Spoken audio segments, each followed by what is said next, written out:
The Fed has kind of entrenched themselves and kind of like, no matter what happens, we're going to do it. They're raising rates extremely quickly in order to fight inflation. Yes, monetary policy operates with a lag, so we're waiting on those lags. We do expect the market to remain volatile. You know, these rallies that we're seeing, we continue to expect them to fade. We are walking a knife's edge difference between a soft and a hard landing. This is Bloomberg Surveillance with Tom Keene, Jonathan Ferro, and Lisa Abramowicz.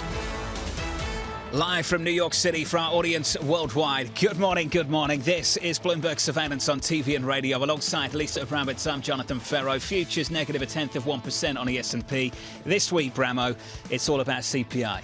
Is it? I mean, it's CPI. It's also earnings. It's also University of Michigan sentiment on Friday. Come on. But yes, okay, CPI is going to be the big event. But there's a lot of other issues as well. You expect me to take that opening seriously? Yes, I was. You, Mitch. Well, look, there was a moment. There was a brief moment when we were actually talking about this as like the key, as a key issue. No, honestly, CPI will be incredibly important, in particular with core inflation. How much does it rise? Do we get that year-over-year increase with some of the base effects not taking over with the core reading, even if you do have peak inflation on the headline CPI? CPI hijacks the conversation around the Federal Reserve's next move, whether it's 75 or whether it's 50. On the earnings front, JP Morgan kicking things off on Friday morning. I think we've had warnings this morning from Morgan Stanley, from David Costin over at Goldman Sachs. Everybody just chop, cutting them going into earnings season. The why is going to be interesting. How much is this a currency-adjusted issue? How much is this a dollar actually exacting a lot of pain over international companies? About 30% of revenues from U.S. companies come from international commerce. How much does that get really crimped and push people toward more domestic-leaning companies? This is an increasing theme that I'm seeing in some of the notes. The outlook for global growth, the numbers that come from Tom Orlick and the team up here at Bloomberg Economics, 3.1% for this year in 2022, 2.4% in 2023. Just decelerating through the next 12 months. Where's the growth going to come from? That's the problem. Europe in recession this year, US in recession next year seems to be the base case for so many people. And then China, right, the elephant in the room, over the weekend came out with some data that was negative, right? They opened up, they reopened, and they showed that some of their services data actually declined at the fastest pace going back 4 months. So even though you do have a situation where perhaps the U.S. is hanging in there, the rest of the world, there really isn't that node of growth that's going to come out. Was good news, bad news Friday? Yeah. It was. Yeah. I mean, I hate doing it, too, because it's so simplistic. And what does it actually mean? But the bottom line is, the more the economy has momentum, the more the Fed will have to do. Bottom line.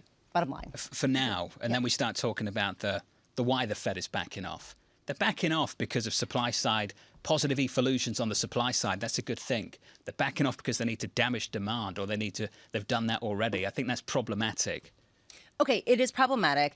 The reason why I mentioned earnings as incredibly important in addition to CPI. Yes, I agree with you. CPI is the main event this week. But earnings, the reason why... It took you 2.5 minutes. Thanks. Well, what? No, that's to undermine your premise. I do think it is CPI week of October, but I do think that there is an issue with earnings. How much is the strong dollar impacting earnings in a negative way that's going to cause the Fed to say, wait a second, suddenly the dollar isn't just your problem, it's also our problem? When does that become a bigger part of the conversation? And how much does earnings really trigger that at a time when, yes, you want to see weakness, but you don't want to see decimation of an economy where you do have a lag effect of some of the rate hikes that we've already seen. Any thoughts on Bernanke sharing the Nobel Prize in economics? You're basically like, you're gonna divert away from CPI. I'm gonna throw you under the bus to talk about Bernanke.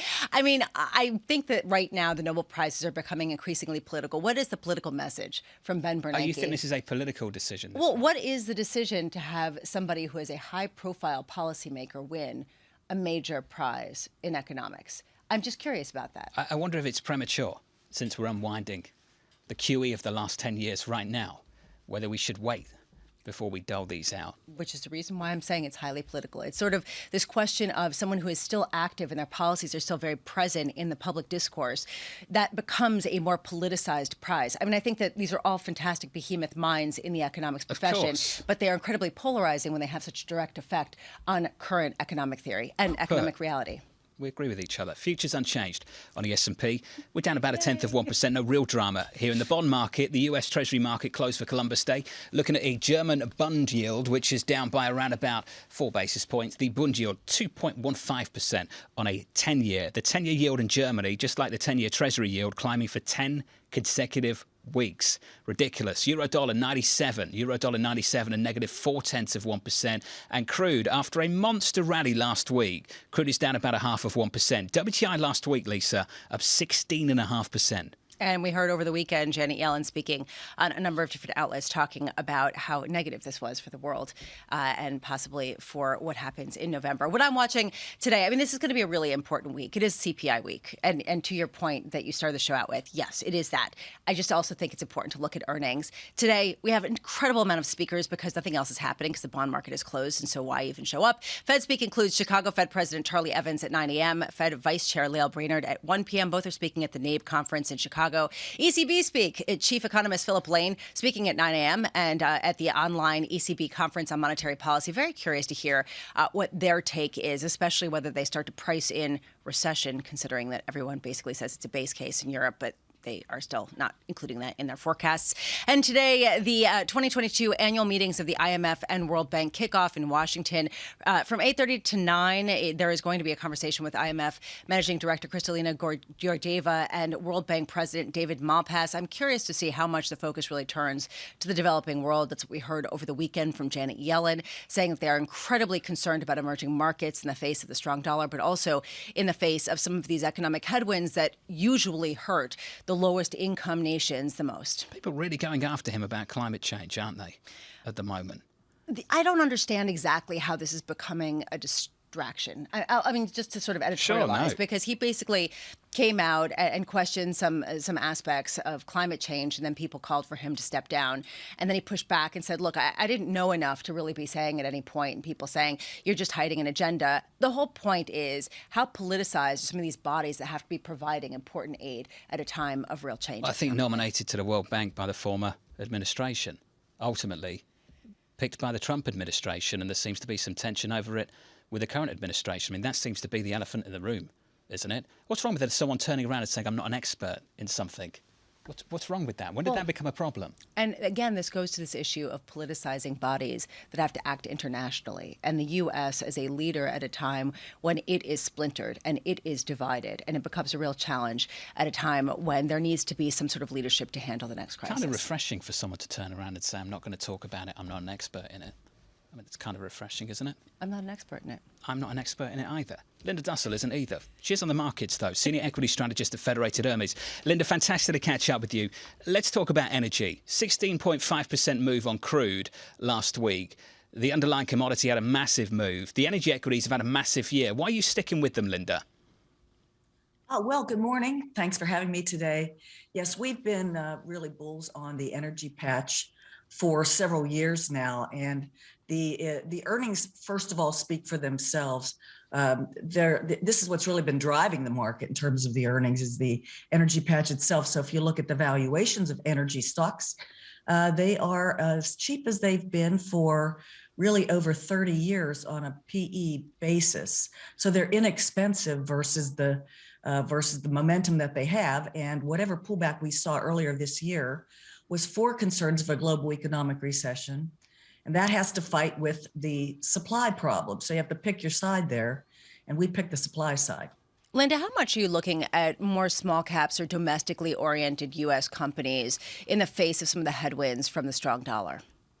Yes, I know the strong dollar is a big problem, but it's the multinational companies are the strongest positioned ones. Those are the ones that you would own heading into an economic slowdown or into a recession. Small caps, we like small caps. They're not exposed, as you've said, to a strong dollar, but that is basically an early cycle play. So we really are more in favor of large cap stocks. They're still the ones that are generating the highest profit margins. They're gushing cash, and even in the face of what's been a very strong rise already in the dollar, we're all fingers crossed that this advance in the dollar will at least slow down and maybe pull back some. For us, the biggest concern with the dollar is what it's requiring other central banks to do in terms of tightening when their own economies are looking to head into potentially severe recessions and then a financial accident. Linda, this is going to be a tremendous week. We were just talking about CPI coming out on Thursday in the United States. We also have earnings kicking off on Friday.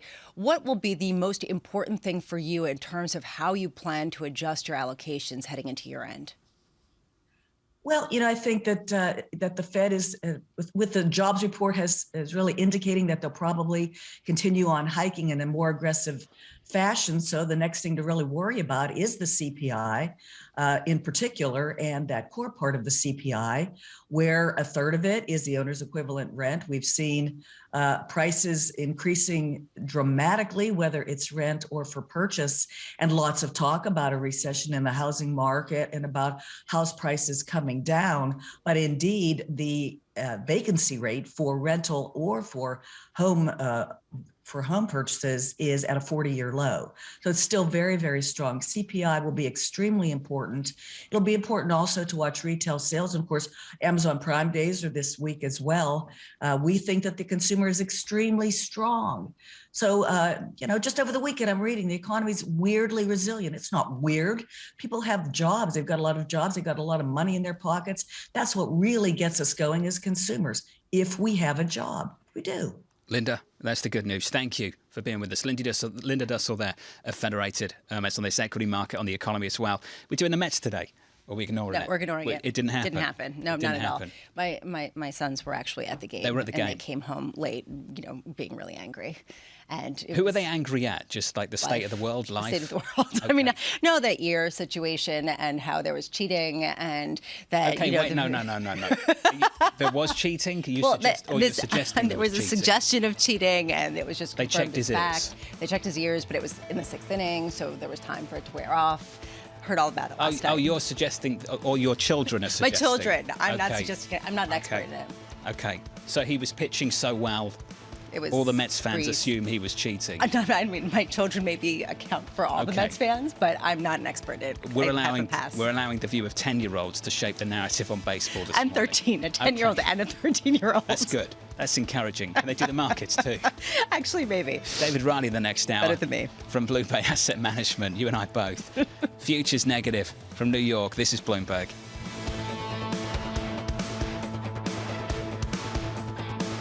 Keeping you up to date with news from around the world with the first word, I'm Lisa Mateo.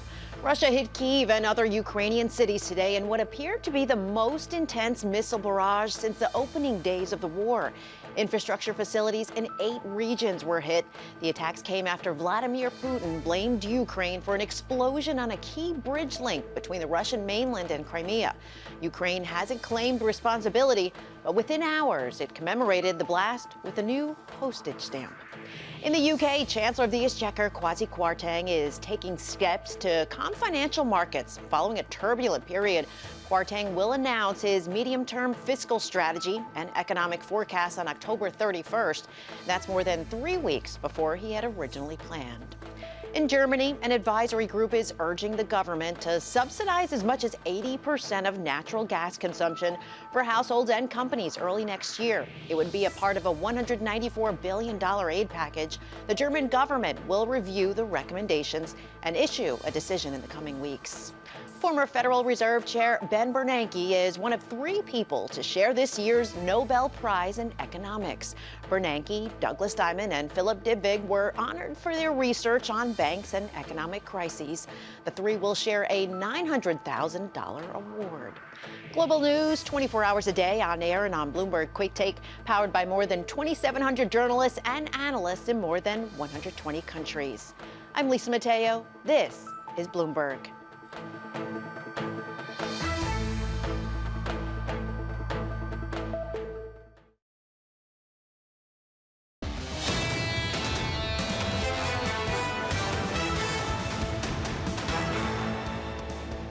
Even Chair Powell has gone from looking for a soft landing to a softish landing to now talking about pain.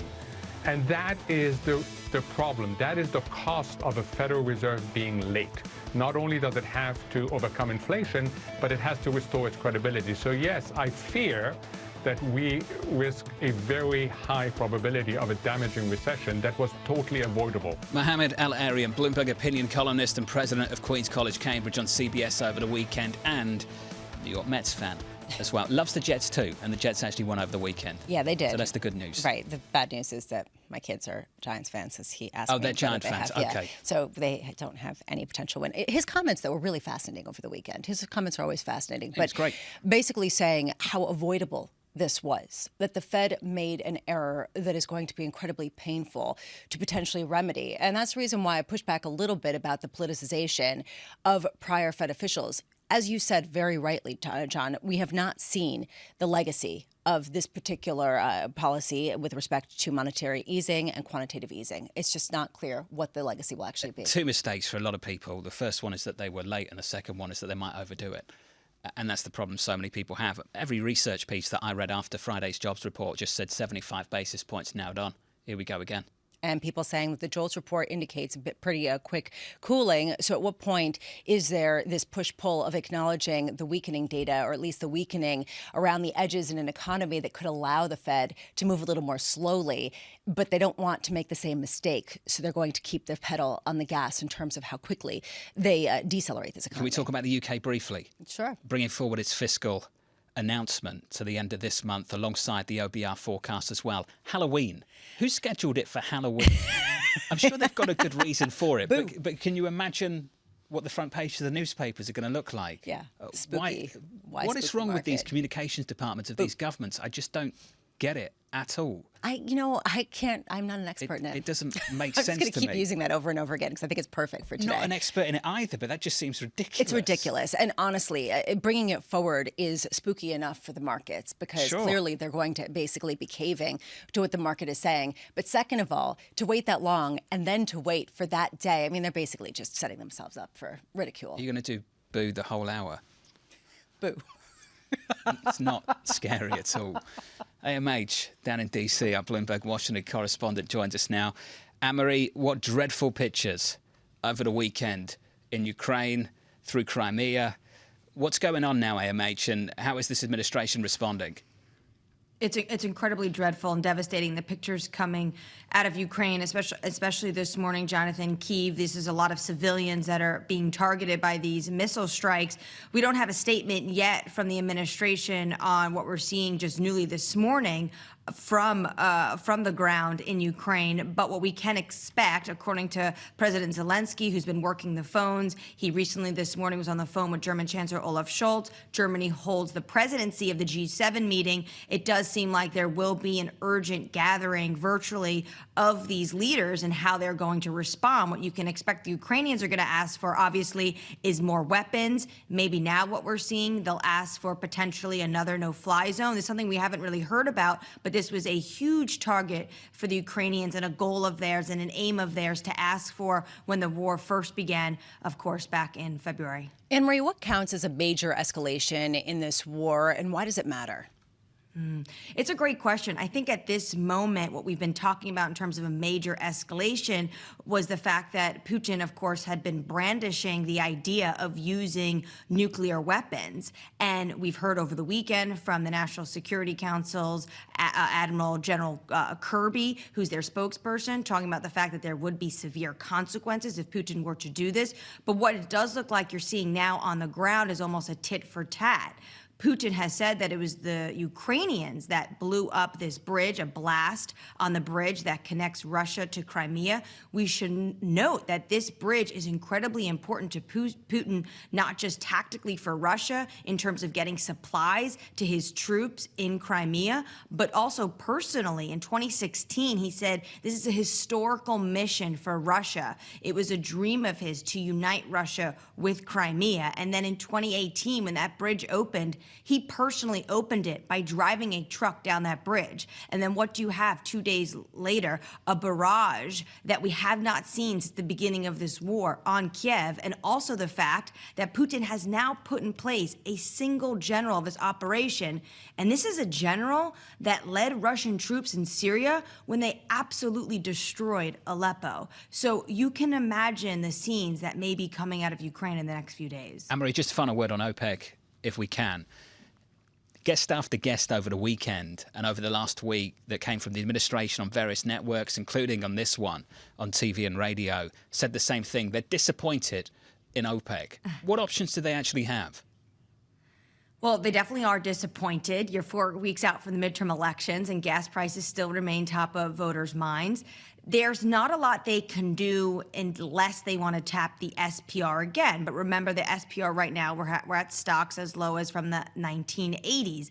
But Jonathan, politically, you already see Ro Khanna and also Senator Blumenthal writing last night in Politico an opinion piece that they are going to offer bicameral legislation to stop immediately U.S. arms sales to Saudi Arabia. So potentially the response may be towards Saudi Arabia in particular, and less so the U.S. has a lot of weight right now in terms of oil. There's also the Wall Street Journal reporting maybe that they'll lift some sanctions on Venezuela. So it does seem that they have a few tools to use, but they're probably not what they wanted as their first primary tool in the toolbox. MH, thank you. Anne-Marie, down in DC, Brent crude right now, 97.31. Still haven't fully realised the fallout from last week, have we, on the oil front at all, Lisa? Both from a market perspective as well as from a political perspective, right? Anne-Marie talking about a possible repercussions for Saudi Arabia from the United States.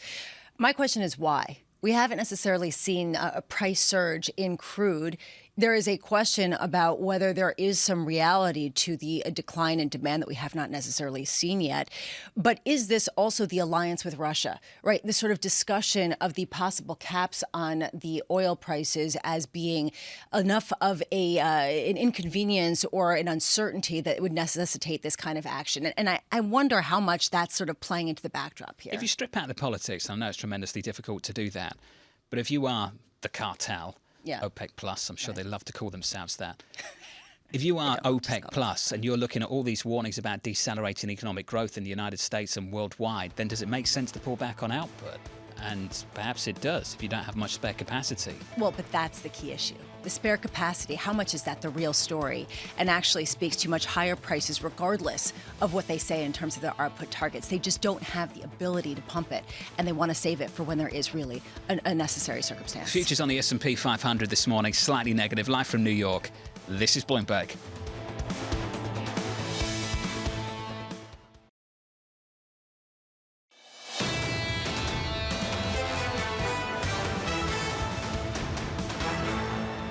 Live from New York City this morning. Good morning to you all. Here's the price action this Monday morning on the S&P 500. Slightly negative through much of the day so far. On the S&P, we're down 1/3%. On the Nasdaq, we're down 0.5%. Last week, even with the 3 days of losses to end the week, still just about managed to grind out a week of gains. In the bond market, treasuries are closed for Columbus Day. We'll have a look at the German bond market for you. 2s, 10s and 30s. Yields unchanged on a German 10-year at about 2.19 over the last 10 weeks. Yields have been climbing higher on a German 10-year. We have gone from about 82 basis points 10 weeks ago to more than 2% right now. And I have to tell you, the Italian 10-year, 474, and the spread between the German and the Italian 10-year at the wides of the year now, Lisa, 255. Got to go back to 2020 for a level bigger than that. And people are expecting a 75 basis point rate hike from the ECB at their next meeting. This really just shows how dramatic the turnaround has been. We're basically making the negative yielding regime extinct, save for what's happening in Japan. And that's a huge about face considering where we were just a year ago. Is the euro starting to trade on spreads? Take a look at euro dollar. Euro dollar negative by 0.4%, just about holding on to 97. Lisa, do you think spreads are starting to matter for the single currency going into the ECB in a couple of weeks? They have to. Because if the ECB is concerned about financial stability in Italy, in closing that spread, that gap, then perhaps they won't be as aggressive in terms of how much they tighten, which would be not necessarily supportive maybe for the euro. But again, what does the ECB have? What effect do they have on yields right now, based on the idea that a lot of it's trading on the economic prospects the more the ECB hikes, while previously perhaps bullish for the euro might not be if that means weaker growth going forward. Italy might have a problem in the weeks to come. The UK's got one already. Danny Berger joins us now out of London. Danny, walk us through the latest moves from the Bank of England to do something about this bond market. Yeah, I've been trying to think of the analogy for this, and I think I've got it, John, but it might be a little bit sloppy. Essentially, the BOE is just like pouring in an entire bottle of booze into the punch bowl just before taking it away. So we're still getting the end of this long-term bond buying program on Friday, but they've doubled the amount of this daily auction. The problem is does that stop this pension doom loop if nobody uses it? And no one has really been using it. I mean, people have, but the maximum has been $40 billion. They've only bought 5 billion pounds, I should say, pounds worth of debt, although dollar, pound, basically the same now. So there's that issue. Perhaps the more interesting thing they've done then is put this new short-term funding facility into the works. It's set to expire, at least for now, on November 10th. So that allows banks to draw down more cash, put up collateral that also could take the form of corporate bonds, again, in this effort to get that cash instead of having to do a fire sale, thus creating this doom loop we've seen. Do we have a better sequence of events on a calendar now, with October 31 being the date in the diary for the fiscal event and then November 3rd, the Bank of England? Well, I mean, October 31st is also the day that QT is supposed to start. So it's still an extremely difficult calendar. If we get the BOE, they stop buying bonds this Friday. Come the 31st, yes, there's more calm, there's more hope, considering that the OBR budget has been moved up to the 31st. The fiscal event moved there as well. But again, it could be a day of extreme volatility if the BOE is starting to do QT on the same day. We're going to get this budget with still lots of question marks surrounding it. Danny, how much pressure is there to move the budget up yet again to October 16th or October 14th, around the time of this expiration of the current bond purchasing program? I mean, huge pressure, considering it is a bond market that continues to sell off. We've seen the long end of the curve retrace about half of the rally we saw since the BOE stepped in. It is a market that is extremely still worried about what happens after Friday. If they have to wait until the 31st for both QT and that budget, again, I go back to this, it's still a very challenging timeline. And considering Kwasi Kwarteng is in D.C., meeting with other central bank chiefs, meeting with the IMF, who has criticized them, the pressure is going to be on. Danny, thank you. Wonderful as always. Danny Berger out of London here from Bloomberg. The 10-year gilt yield up by around about 10 basis points. At least the 30-year up by 14. This hasn't necessarily ended the crisis in some of the pensions. And a lot of people are talking about how there is a massive trade that's still being unwound with some of the pensions that tried to match their liabilities and hedge out risk that are being upended. How much they can do this at an easy pace, right? Because it's not about staving off the declines in some of these long bond prices. It's about how do you control it from a financial stability standpoint. I don't understand the difference completely. Marcus Ashworth, my Bloomberg opinion columnist, joins us right now. Marcus, your thoughts on what we got from the Bank of England earlier today? Well, I think that was a necessary move. I don't see any cliff edge. I'm not quite sure I totally agree with what Danny's saying there, but certainly it's not the party I want to go to, because they've increased the amount that they're going to buy, but that's just a nominal thing. I don't think we'll see anything like 10 billion or even 5 billion. As you did point out, the Bank of England's only bought 5 billion so far throughout, over half the process. I think they're just trying to assuage as many people as possible, that they're on top of it with regards to people needing to sell. They're a backstop bid there. They're not in the mid as they were starting. They've sorted out the gaming of it, with a lot of hedge funds probably piling in. They're now adding out a repo facility for at least another month, so people can put in corporate bonds or other things rather than just gilts. They're doing their best. However, October 31, what an odd date for the government to put on it, because it's right when not just active QT is supposed to start again, which must be delayed by the Bank of England. That's clearly right on their doorstep. They've landed that one. At the same time, there's a big gilt auction that week. And only 3 or 4 days later, we've got both the Fed and the Bank of England's decision on interest rates.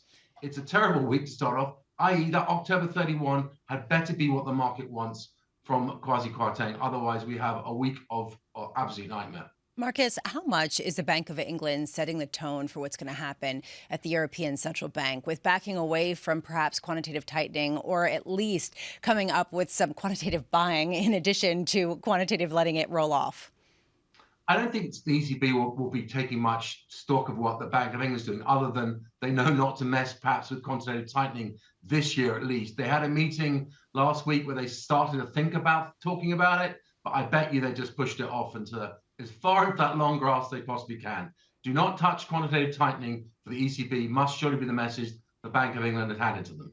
What's the difference right now, Marcus, between prices declining and a financial stability risk? Well, that's a very interesting. I think the US Fed needs to be paying much more attention with the volatility in the MOVE index. We can clearly see and big active quantitative tightening coming down the pipe here from the Fed. that they've got to be very careful that conflating interest rate hikes at the same time as big quantitative tightening is an experiment we've never really seen before. And clearly, the very sensitive nature of the UK market, which everyone thought that was a safe, boring bit, shows you that this is a very, very difficult situation to do at the same time. And I hope they understand that the financial stability is just as part of their mandate is controlling inflation. Marcus, you said something interesting a few minutes ago. You said they better bring what the market wants to see. Marcus, what do you think the market actually wants to see from the Chancellor?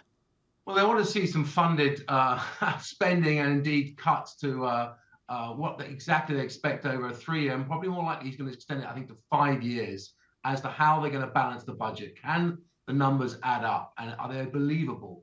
I mean, at one stroke, you could cancel a thing called HS2, a big railway line for £100 billion. That would solve that problem, but that causes bigger problems elsewhere. You can't just cut health spending. You can't just cancel or keep welfare benefits on a lower level. They've got to do something which is sustainable and show that all the numbers with their large borrowing they want to do, not just this year, much more importantly, next year as well. Huge borrowing expected next year for the Bank of England. That's the real reason why gilts are worried at the moment. And I think they need to have an ability to show that they have spending plans which make sense with their debt raising. Marcus, some of the announcements that the Chancellor made a number of Fridays ago have been widely ridiculed. I just wonder how many people in about 12 months' time will actually be pushing for some of these initiatives again, Marcus, because the economy is going to roll over. Well, this is the irony. I mean, some of the stuff that he suggested would have been great perhaps in a year's time, once they've got put their homework clearly out for everyone to see how everything's going to make sense. And their priorities were, I think, about face. But there are a lot more things that need to be done. Some of the things that they've reversed, particularly Rishi Sunak's corporate tax hikes and obviously the national insurance raise, make sense. But I mean, I equally think they've got to bring everyone along with them. And it's the whole presentation of what could have been a good plan was completely misguided. And that, unfortunately, they're paying the price for. Don't mess with the bond markets, John. Don't mess with the bond market. Is that the message to Italy as well? Most certainly. And they've got to worry. They've got something like 250 billion to refinance next year, with interest rates now up from what 1.5 to maybe 4.5. Their cost is going through the roof. So yes, very much Italy has to pay very close attention to how you finance yourself, and bond markets need a bit of respect. 475. You said it, Marcus. Thank you, Marcus Ashworth. I think we all respect the bond market after the moves of the last couple of weeks, the moves of the last 12 months. 475 on the Italian 10-year. The spread's the widest of the year so far versus Germany. That's a significant move. Especially at a time when you have a government that wants to do more and spend more, but is constrained by not only the European Commission and what their terms are, but also with respect to the bond market. Right now, the bond market's saying you don't have a lot of leeway to borrow more. When does the ECB look to do something about this in a bigger way? That's the reason why I ask this question. I mean, the Bank of England, perhaps they're not looking at that situation as completely analogous. However, there is this issue that you cannot engage in quantitative tightening. And do you get, and this is something we've been talking about extensively, do you get quantitative easing and monetary policy tightening? It's bizarre. But what is the other option right now? And that's what we heard about, these ideas of targeted buying. What's the political ramification for targeted buying of Italian bonds? Does Italy actually have more leeway because of what Germany is doing right now with some of their borrowing and what's going on with their energy situation? Andrew Balls of PIMCO is going to join me a little bit later at 9:30 Eastern time around the opening bell. PIMCO always talk about maintaining some dry powder, being liquidity providers in times of stress, not liquidity demanders. I wonder if they've been buying gilts over the last month. I wonder if they've stepped in to buy Italy yet. Do you catch a falling knife? I guess that just keeps resounding in my head because right now it has been a falling knife. But if you stepped into gilts when they gapped out, you've done pretty well, haven't you? For now, although it depends on what kind of policy response there could be and what kind of proverbial margin calls there are around the world, something that I was reading a bit about over the weekend. Giving away my line of questioning to Andrew if you're watching. So now he can prepare. Maybe he's got some answers. Futures down about 1/3 of 1% on the S&P. From New York, this is Bloomberg. Keeping you up to date with news from around the world with the first word, I'm Lisa Mateo. In Ukraine today, Russian missiles struck Kyiv and a number of other cities. It appears to have been the most intense missile barrage since the opening days of the war. Ukrainian officials say that energy facilities were among the targets. The attacks came after Vladimir Putin blamed Ukraine for an explosion that damaged a key bridge to Crimea. bridge was meant to symbolize the permanence of Russia's annexation of the region. Former Federal Reserve Chair Ben Bernanke and two U.S.-based colleagues share this year's Nobel Prize in Economics. Bernanke, Douglas Diamond, and Philip Dybvig were honored for their research on banks and economic crises. The Nobel Prize Committee says the three improved the understanding of the role of banks as well as how to regulate financial markets. The Bank of England has expanded its emergency support for the UK bond market. Its new steps to support gilts beyond this week are designed to broaden purchases. The BOE started the bond buying last month after market turmoil caused by the government's unfunded tax cuts. A mega yacht linked to one of Russia's richest men has docked in Hong Kong's harbor, and that's led the U.S. to warn the city that assisting sanctioned individuals could threaten its status as a financial hub. The yacht, called Nord, is tied to Alexei Mordashov, who was sanctioned by the EU, US, and UK following Russia's invasion of Ukraine. Global news 24 hours a day on air and on Bloomberg Quick Take, powered by more than 2,700 journalists and analysts in more than 120 countries. I'm Lisa Mateo. This is Bloomberg.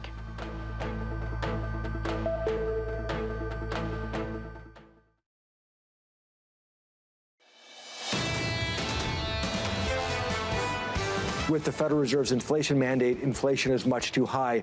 Understanding where energy prices are going, where food prices are going, where commodity prices are going, it's very, very important to us, as it is to all Americans.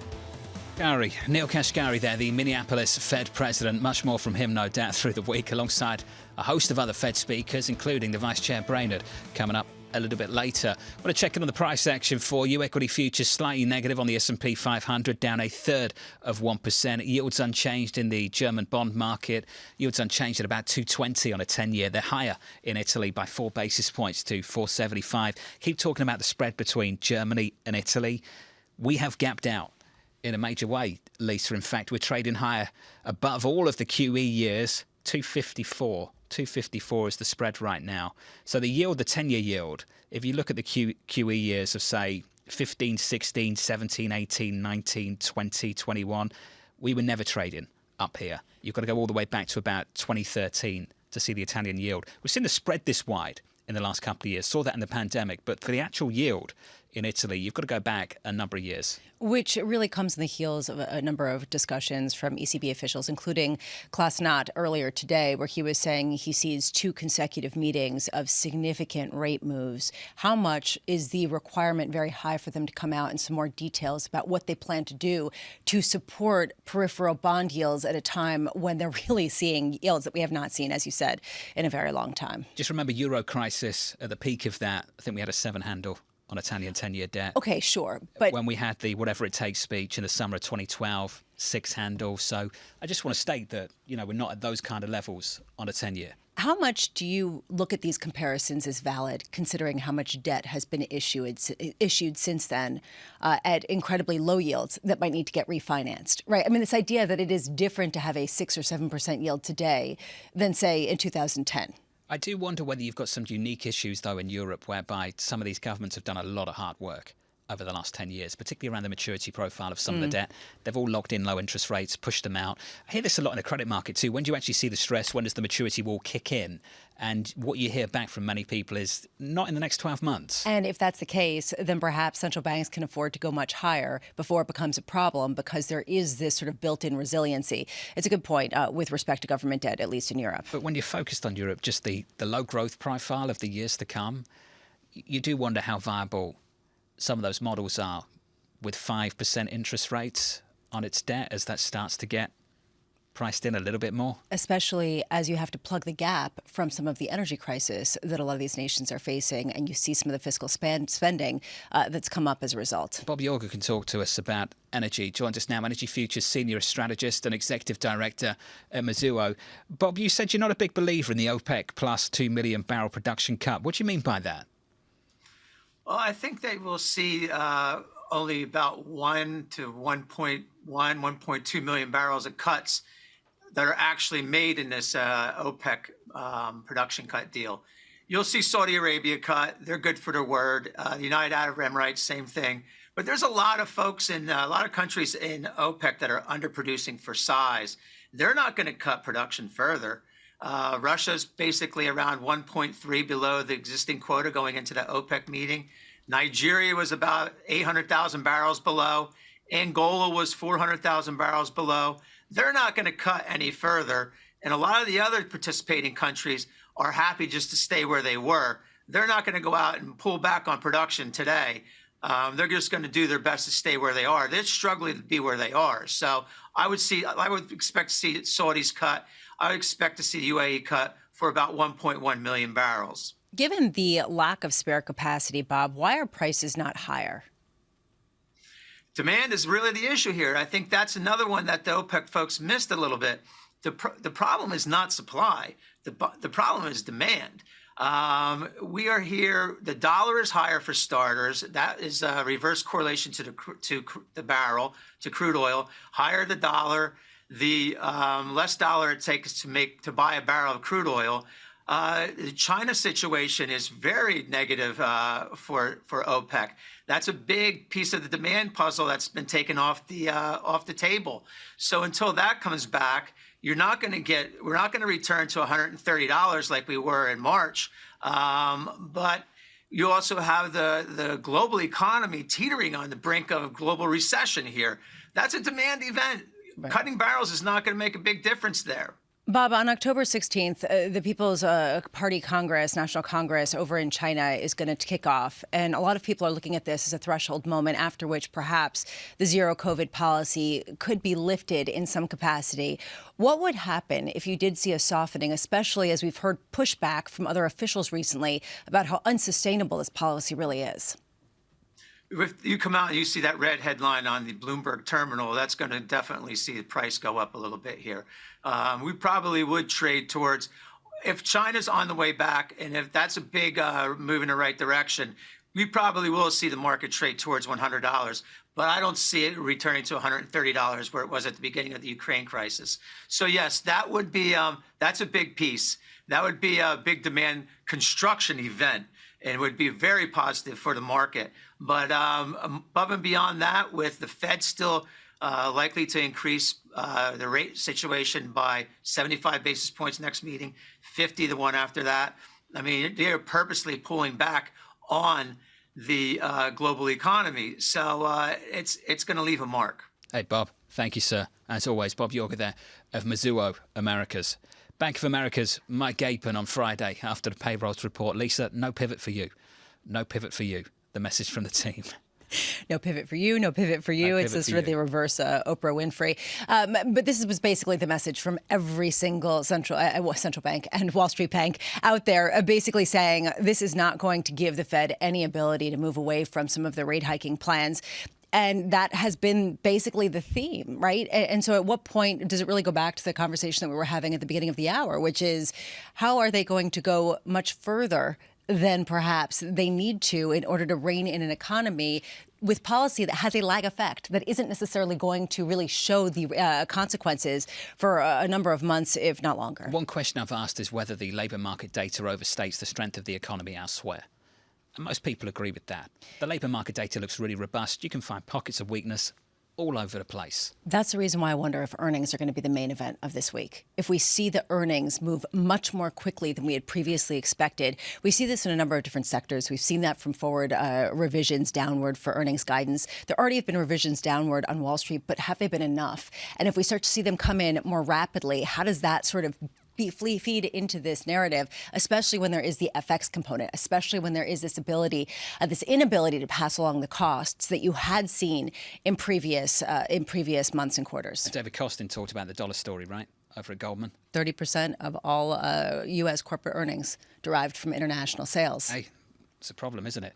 And you're seeing this with multinational companies across the board. The RBC put out estimates of how much sales are expected to decline because of just of these things, particularly in the manufacturing sector, the industrial sectors. Futures on the S&P 500 down by around about 1/3%. Live from New York City this morning. Good morning to you all. David Riley's coming up from Blue Bay. Looking forward to that conversation. We're going to have a little chat about this European bond market with Italian yields climbing just a little bit higher. This is Bloomberg.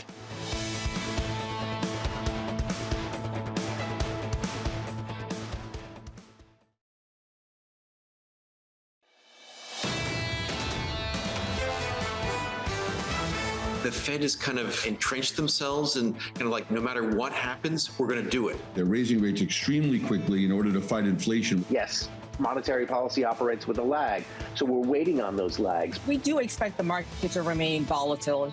These rallies that we're seeing, we continue to expect them to fade. We are walking a knife's edge difference between a soft and a hard landing.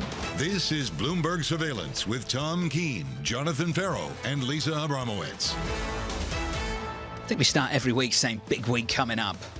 Big week coming up. There's a big week coming up. Live from New York City this morning. Good morning. Good morning. For our audience worldwide, this is Bloomberg Surveillance on TV and radio alongside Lisa Abramowicz. I'm Jonathan Ferro. TK, I believe, is going to come back with us in a couple of days' time. Futures, we're down about 1/3 of 1% on the S&P. Bramo, there's a big week coming up. This one actually is. I mean, really, like this one actually is a very big week because we've got CPI and we also have earnings. We also have University of Michigan sentiment. That is just for you, John. But we also have the IMF and all of these meetings, these confluence of events sort of capped off by the end of the week, this expectation of what's going to happen with the Bank of England. They did push it out. But still, there is this feeling, this drumbeat into something monumental heading into year end. Mike Wilson of Morgan Stanley had this to say to kick off the week. Here's the quote from him. Last week packed in a year's worth of volatility, both up and down, as the market battle between deteriorating fundamentals and supporting technicals continues. Ultimately, he says fundamentals prevail. And Lisa, it could take longer than we would like, is the conclusion. And the other conclusion is this has been really building on what he's been talking about all year. And now other members of the Wall Street analytics community are really getting on board. They're basically saying the same thing. And you're starting to see on the ground evidence that they are correct, with FedEx coming out on Friday yet again with some expectation of deteriorating demand. You're seeing this across the board in both the tech sectors as well as the retail. How much and how important is Apple going to be later this month when we start to understand how much this is not just a semiconductor story, but a demand for a small electronic device story? And this really will be huge for a company that has such a big proportion of the overall index. Lowered the bar for them, didn't we? A couple of weeks ago when we came out with our report and said the demand for the iPhone was faltering. How many times have we played that game with Apple, then Apple come out on earnings day and kind of knock it out of the park? So you think that basically demand isn't falling off? I'm not saying that. But, I'm just saying we've been surprised in the past when it comes to that particular name. So this is one of the big questions that I have, because what we've seen is disappointing earnings or earnings guidance has been met with incredible punishment in the stock market, right? We've seen incredible moves in these names. Are people building in the expectation that they will surprise to the upside? What happens if you get a name that accounts for such a significant portion of the overall index plunge massively just in one day? The worry I have is not around Apple, it's around the FedExes of this world. And the reason I would worry about that is just how quickly the cycle seems to be moving lower based on their communication. They were surprised on it. They seem repeatedly surprised by it. And I'm just wondering if that's going to be the theme for this. And it started with Chris Harvey of Wells Fargo for me. When Chris came out a number of months ago and said, wait, pause, that weakness you expect first half of 23. And then when we started to get this news from FedEx and other companies too, he moved that forward pretty quickly, pretty aggressively. And so did a lot of other banks. What does the Fed do with that, though? Especially if you don't necessarily see a deceleration in core inflation, which you're not necessarily going to see because, again, it is a lagging indicator in terms of how quickly some of these base effects can really take effect, particularly with the rental unit component of this particular CPI reading. Rock and a hard place. How isn't a recession a base case on Wall Street yet? Why are we still seeing notes that say things like 40% chance? And then you have this scenario analysis around the equity market, and it says at the bottom, like, this is our base case, but if we go into a recession, why is that not the base case? It's a good question. And what does it mean in terms of how deep that recession is? Remember, we were discussing that, and somehow that's not part of the discussion anymore. Short and shallow. Yeah, exactly. The other aspect of this that sort of is the other side of just the question that you're asking is you're seeing sentiment, at least in the surveys, deteriorate dramatically.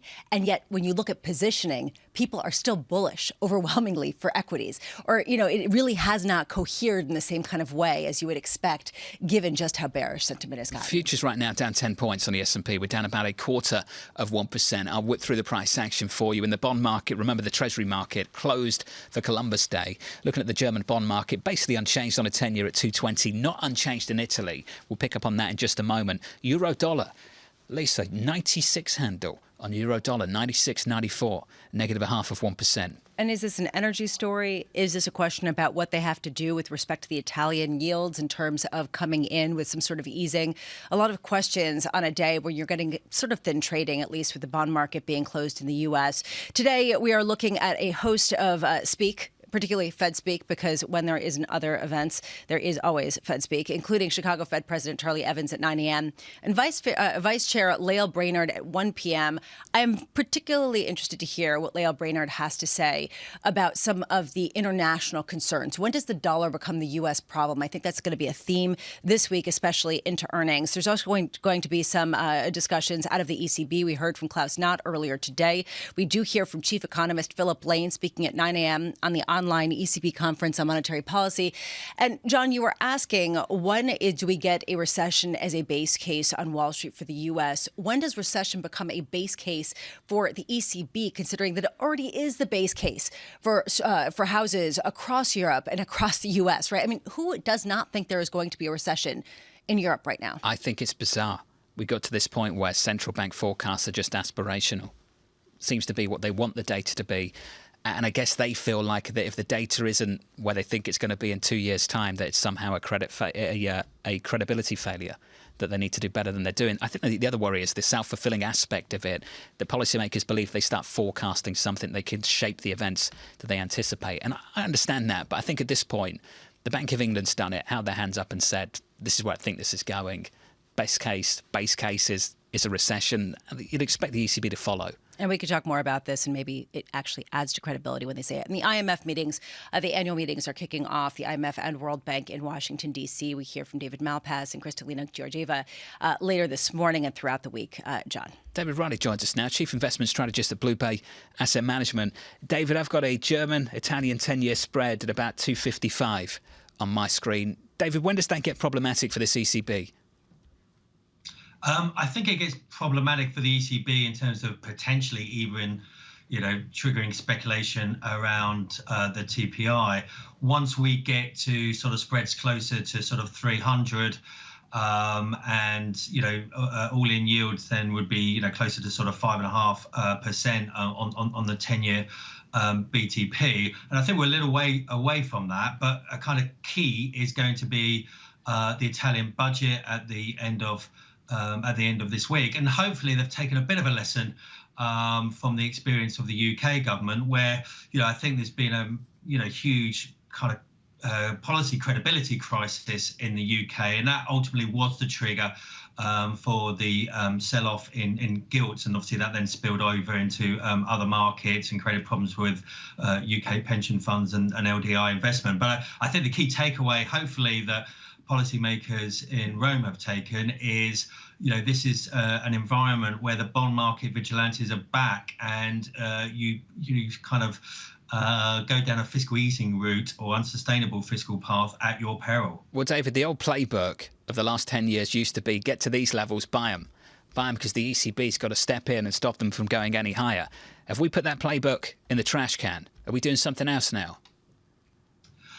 Well, I think in terms of the so-called Eurozone periphery, then, I think the ECB, does really kind of take out the kind of extreme sort of left tail. I think they have indicated, obviously with TPI, that, they will and are able to intervene to prevent that kind of sort of extreme event and sort of some kind of self-fulfilling, liquidity crisis that drives up spreads to unsustainable levels. But I think we are in a regime change more generally, where we've gone from a situation where the search for yield, zero rates, QE infinity, meant that governments could, spend as they chose to spend, could borrow without any considerations for the bond market. And, I think the UK experience is a wake-up call that we are in a changed regime. We've kind of gone back to a situation where macro policy does matter, how coherent it is, and whether you've got sustainable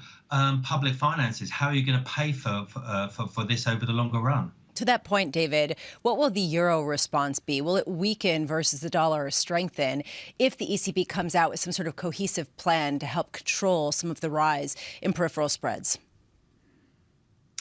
Well, I actually think that the euro will weaken on that kind of scenario, because potentially that also means that the ECB is going to have to kind of step back, if you like, in terms of either the pace or the end point for its rate hikes, and also around this whole debate around quantitative tightening. I suspect the ECB does have an eye to what's going on in terms of the periphery. And so I'd be surprised if they choose to go down the route of actual quantitative tightening. So actually actively running down their balance sheet. At the moment, they are reinvesting bonds that they hold, and that actually is providing them with some flexibility as well, where they can actually kind of lean against the market while continuing in terms of peripheral spreads, while continuing to hike rates. David, do you think QT continues at the Federal Reserve through next year? Yeah, that's a good question. I mean, I think the Fed itself. I think the constraint in terms of QT is what actually happens at the sort of in money short end funds and money markets in the US, and what is the sort of level of reserves that is sufficiently ample for US banks, and frankly the Fed doesn't know where that is. I don't know where that is. So I wouldn't be surprised if the level of sort of reserves is higher than the Fed currently thinks, and so that does actually mean that the Fed comes to a sort of earlier end to QT. I don't think they will bring QT to an end early because of concerns around sort of monetary policy tightening more generally. Got it. David, thank you, sir. David Riley there of Blue Bay Asset Management. Futures slightly negative. We're down 0.25%. Coming up in the next hour, Vishy Tripator of Morgan Stanley. Looking forward to that conversation. Live from New York City, this is Bloomberg.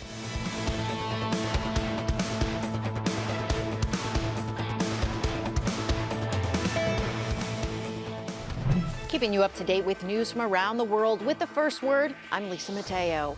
Vladimir Putin is threatening more attacks against Ukrainian infrastructure after Russian missiles struck Kyiv and other cities today. The missile barrage was the most intense since the early days of the war. The attacks came after Putin blamed Ukraine for an explosion on a key bridge link between the Russian mainland and Crimea. Ukraine hasn't claimed responsibility, but within hours it commemorated that blast with a new postage stamp. In the UK, Chancellor of the Exchequer Kwasi Kwarteng is taking steps to calm financial markets following a turbulent period. Kwarteng will announce his medium-term fiscal strategy and economic forecasts on October 31st. That's more than 3 weeks before he had originally planned. In Germany, an advisory group is urging the government to subsidize as much as 80% of natural gas consumption for households and companies early next year. It would be part of a $194 billion aid package. The government will review the recommendations and issue a decision in the coming weeks. Shares of Rivian are falling. The electric vehicle maker says it will recall about 13,000 EVs delivered to customers after discovering a minor structural defect. That's nearly all the vehicles Rivian has delivered. And former Federal Reserve Chair Ben Bernanke is one of 3 people to share this year's Nobel Prize in Economics. Bernanke, Douglas Diamond, and Philip Dybvig were honored for their research on banks and economic crises. The 3 will share an $885,000 award. Global news 24 hours a day on air and on Bloomberg Quick Take, powered by more than 2,700 journalists and analysts in more than 120 countries. I'm Lisa Mateo. This is Bloomberg.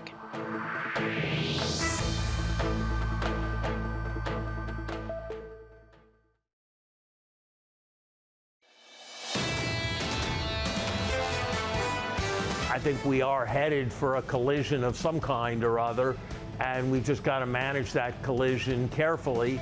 And I think the sooner we start managing for some slowdown, the better we're going to do. Larry Summers there, the former Treasury Secretary on Wall Street Week with David Weston over the weekend. Live from New York City this morning. Good morning for our audience worldwide. Here's the Monday morning price action. Futures down by around about 0.2%. The US bond market closed for a national holiday, Columbus Day. Yields up almost a basis point on a 10-year in Germany to 2.20. Euro dollar 96.99. We're negative 0.5% on euro dollar 96 handle. Lisa, just grinding lower, lower, weaker, weaker. And is this because of what's going to happen with Italy and whether the ECB ends up moving away from some of their tightening plans in order to support certain yields in Italy, in Spain, in Portugal? Or is this because of the conflict between Ukraine and Russia, this escalation in that war with Russia attacking Kiev overnight after the destruction of that bridge from Crimea to Russia? Good news on gas storage out of Germany. Seen some high numbers out of them. It looks like they've got storage to where they want it to be going into this winter, and we've just got to sit here and hope that it's not a brutal winter, a freezing cold one. To repeat the act next year, though, without Nord Stream, is going to be tough. You've made this point, and I think it is the most important point, that they have filled their storage tanks with Nord Stream gas, with natural gas from Russia. What happens when that gets taken away, especially at a time when other methods of energy, including the nuclear power plants in France, are not producing as much as people were hoping for? Let's get to this conversation with Bloomberg's Anne-Marie Jourdain down in D.C. AMH, wonderful to catch up.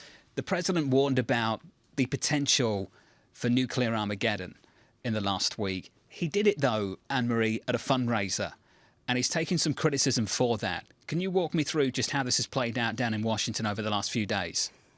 He's taking criticism because critics will say that if you're going to make this very much huge remarks about the fact that we are potentially on the verge, on the edge of Armageddon when it comes to these massive nuclear powers, why are you doing it at the home of a Murdoch for a fundraiser for the midterms? But what we heard from Admiral Kirby over the weekend, who's the National Security Council spokesperson, he said nothing has changed. The president hasn't seen any new intel. He was just remarking on the state of play. But obviously his language was much more aggressive. Maybe the president was in front of a crowd using hyperbole. But the fact of the matter is, at the end of the day, the United States, since the very beginning, according to Jake Sullivan, has always said that Putin has brandished this weapon of tactical nuclear weapons, has said that he would do anything potentially to defend Russia, and they've always saw this as a concern, and that Admiral Kirby over the weekend said they're watching this incredibly closely, but nothing has changed the U.S. posture. What has changed with respect to the U.S. willingness to provide other military gear to Ukraine, especially after some of the recent incursions, the latest being the attack on Kiev? Well, the one thing the Ukrainians really want is air defense missiles. And there was a recent, at the end of September, a recent interview Zelensky gave, and he said that those defense systems were coming from the United States. The Pentagon had talked about this a few months ago, but the delivery of that, the Ukrainians need to be trained on that. That takes not just weeks, but that takes months. And this is the systems they would need right now when you're seeing this barrage of missiles over Kiev.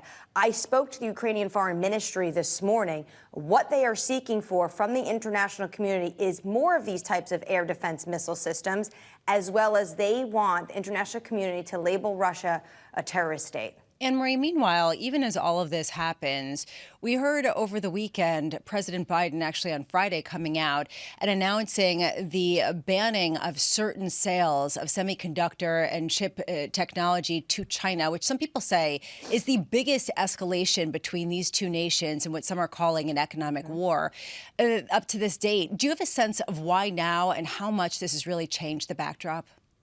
Well, officials will say that they want to cut China off now from being able to expand not just their chips, but this could, if it's implemented in a very harsh way, this could affect everything across China's economy.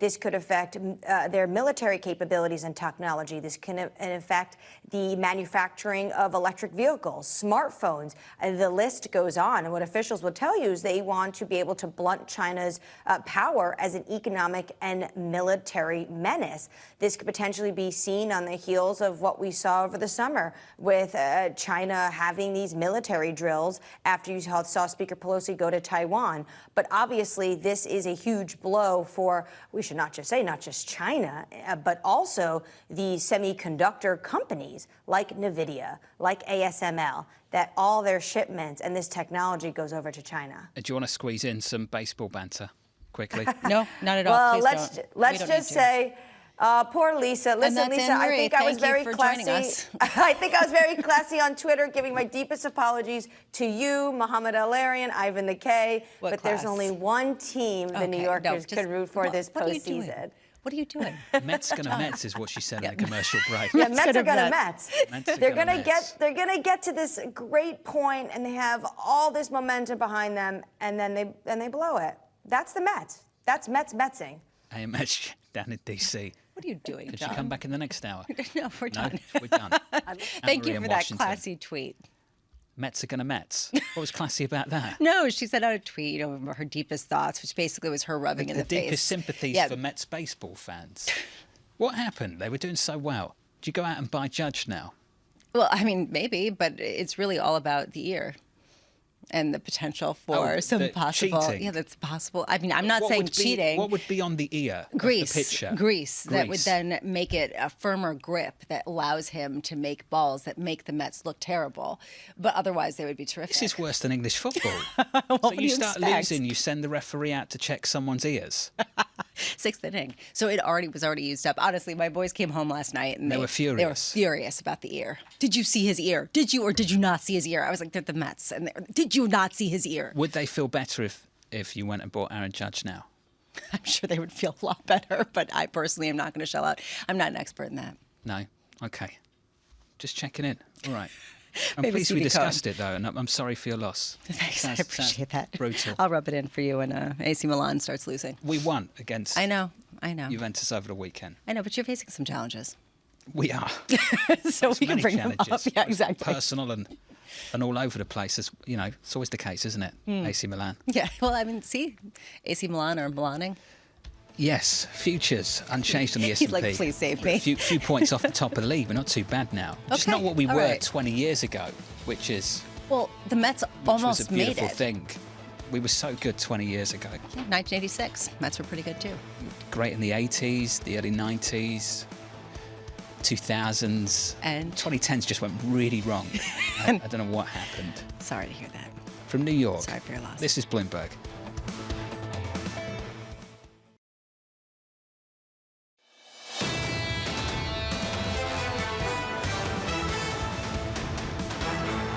Live from New York City this morning. Good morning to you. Equity markets shaping up as follows this Monday morning. Equity futures on the S&P 500 slightly negative. We're down 0.1%.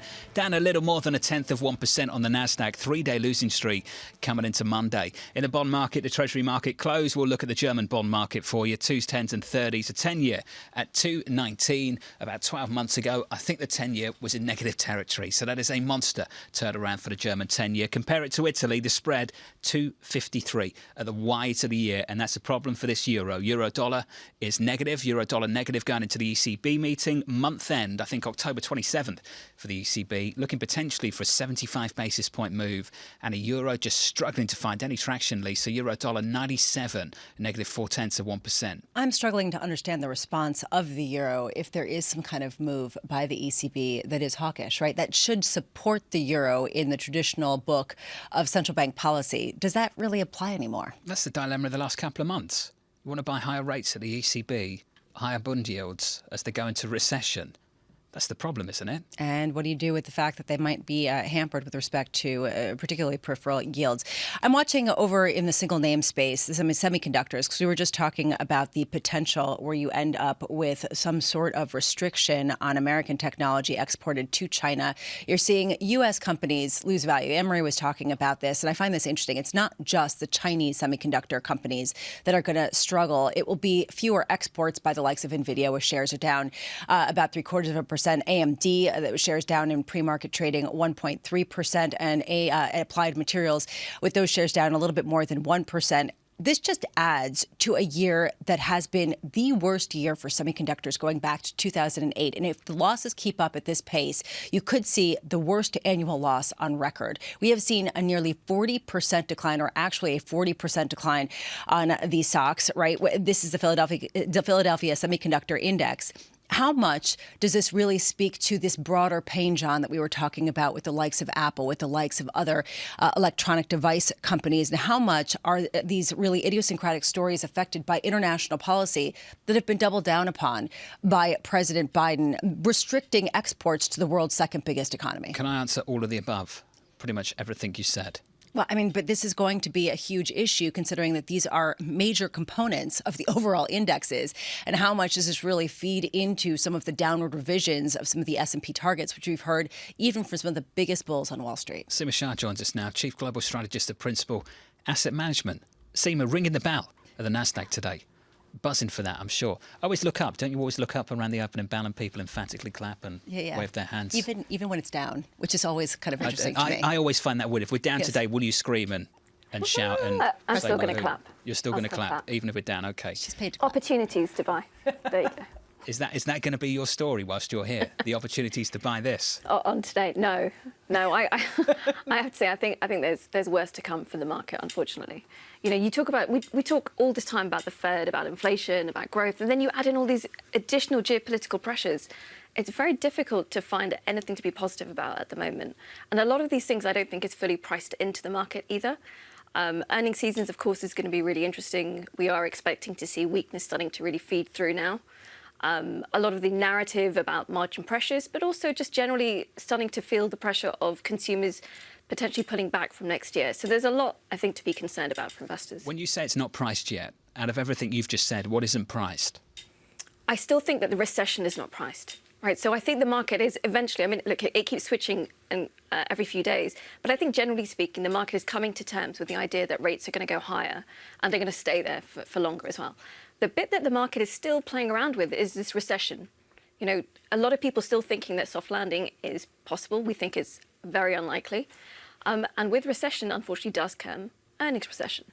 So which aspects of the market are not sufficiently priced? Because some people might look at retail, for example. They might look at some of the semiconductors and they'll say recession's priced there. Where is it not? Or is it even the 40% decline on semiconductors that has not fully appreciated the depth of this downturn, not just whether there will be a technical recession? So like you said, I think there are segments of the market which really have struggled, and semiconductors have been one of them. Unfortunately, the latest news probably suggests that there could be even further downward movement from there. So valuations at this kind of stage, they are instructive, but they're not going to tell the full story. So in the same way in the last 5-10 years, we've known that valuations are very expensive, but it hasn't stopped markets from going up. Cheap valuations don't necessarily mean that markets are not going to go down further. I was reading a piece of research over the weekend, which was talking about how if you look at some of the AAII sentiment, it looks really bearish. People say they're feeling terrible, things are going to go down. And then you look at their actual positioning, and they're still pretty invested in equities. They're still actually fairly bullish, at least in terms of their positioning. What's the trigger to wash that out? So I think I'm not sure if you're going to see necessarily a washing out, because even from today, you know, we are expecting further declines. But the one question that keeps coming up, I've been traveling around the US in the last week, the one question keeps coming up is like, but when is this floor going to come? When can I start buying? Right, so that is the question that people are trying to figure out. When is the timing for them to increase their exposure? And I think at this stage, you know, if we look at historical bear market cycles, your average downfall is 27%. Now, if you're down 24% and you don't think this is going to be like the GFC, then we're more than halfway there. So if you're not already underweight, this is probably not the time to start reducing even further. What do they ask you about Europe when you tour this country? How much do they hate that market right now? So much, but I understand that, and actually I fully agree with that perspective for Europe. It is a very, very challenging time, and I think that what we're starting to see in the US is they are understanding that actually in Europe the situation is considerably worse. And put on top of that is there's so many things that we cannot predict. We're not meteorologists. We cannot predict what the weather's going to be. No one in the whole world probably can predict what's going on in Putin's head. So with those two incredible uncertainties, despite European valuations being so cheap, this is probably not the time to increase your exposure when you have those two things hanging over you. You talked about the persistence of this, particularly around rates, that we could be living with this for the next 12 months or so. Then that's also a conversation taking place much more so in Europe now, that we could be living with this for more than one winter, maybe two, perhaps even longer. When you start to think about the United States in that respect, 10 years ago we talk about the United States decoupling from the mess that was playing out in Europe. Is that still the case? Would you say that's still the case? I think it is to some extent. I mean, one of the things that we are starting to feel is that in the US, there is this belief that there is a complete decoupling. But of course, that doesn't happen. You know, Europe, whatever European tensions there are, whatever the energy situation is, there will be leakage into the US. In Europe, you're already seeing this huge substitution from natural gas towards oil. And of course, there will be inevitable repercussions for the US as well. So I don't think it's a full decoupling. I think the US does come out better than Europe, but certainly not complete decoupling. Okay, so bear with me, but everyone who I know is going to Europe for a vacation, including Tom Keene, who's over in Europe right now. And we're hearing about the negative effect from the strong dollar on U.S. companies. But that's because things are on sale effectively from, say, European industrials. So when is the currency differential a good thing for Europe the way it used to be, say, 5 years ago when the currency wars were reversed? Well, I think you've already seen some of that play out this summer, which is why you haven't seen European GDP actually contract yet. If you look at Spain, Italy, all of the southern European countries have benefited significantly from the weak currency. And that is going to moderate a little bit some of the downturn that Europe's going to feel. But this is, I mean, from an investment perspective, for the US, it's one of the key reasons why we've been overweight mid-caps rather than large cap. The mid-cap exposure to domestic is significantly higher than what you see for large cap. And, you know, they've outperformed, and we expect them to continue to outperform. One theme that we've heard from a lot of the investors who we speak with is it's starting to look attractive to go into longer dated bonds. How much conviction do you have around that kind of view, both in the U.S., but also in places like Europe? So we have, for example, increased our exposure to long dated bonds fairly significantly in the last 2 months. A couple of reasons. One is that we are, as I said, expecting recession to hit next year. And in that environment, typically, you should see downward pressure on yields. But like you said, in Europe, there's the added pressure. What are central banks doing? They're raising rates, but they're also pushing down the long end. Or at least they're trying to push down the long end. At some point, there's going to be some kind of success, or at least it's going to stop any further movement. So if you have to be anywhere in the yield curve, I would rather be on the long end than the short end, for sure. In the gilt market or treasuries? I don't think you want to be in the UK. I asked the question because you're based in London. I just wondered whether you've been buying gilts in the last couple of weeks. We did not foresee what was going to happen to the gilt market, like anyone else, I think. Just generally speaking, the UK, we have serious concerns about. The fiscal story is not going to improve, I think, as much as they can walk back. There are certain segments of that political story, the fiscal story, that they're going to stick to. So if you're looking at it over a longer-term horizon, the UK has a worse inflation problem. It's got a worse growth problem. So if I had to pick one over the other, I would pick the US. Halloween budget, what do you want from that? As an economist, I want them to unwind everything. Yeah. Unwind everything. Just go back to having some serious fiscal policy where they're trying to actually balance the budget in the same way that really in the UK, unlike many other countries, fiscal balancing is a hallmark of fiscal policy for the last 2 decades. So for them to walk away from it at this time is a very difficult time.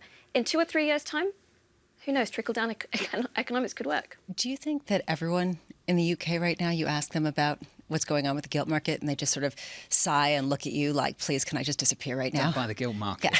Yeah. That's sort of... If someone did buy the gilt market and made a tremendous amount of money, can I just say that when the Bank of England stepped in and yields dropped by, 100 basis points at one point that day? Which is the reason why, I mean, to Seema's point, the reason why the long end perhaps is getting some credence or some conviction on people, because they do believe eventually central banks will step in, at least for that, because of some of the structural issues that require some sort of Even without them stepping in, change. At some point you'd have to believe bonds start behaving like bonds, going into an economic downturn. People have gotten wrong what that point is, though, again and again. And we have seen people change their expectations for how high yields could go. And at this point, I think there's a feeling of being shaken a bit about what is the base at this point after a world of zero rates for so long. Massively.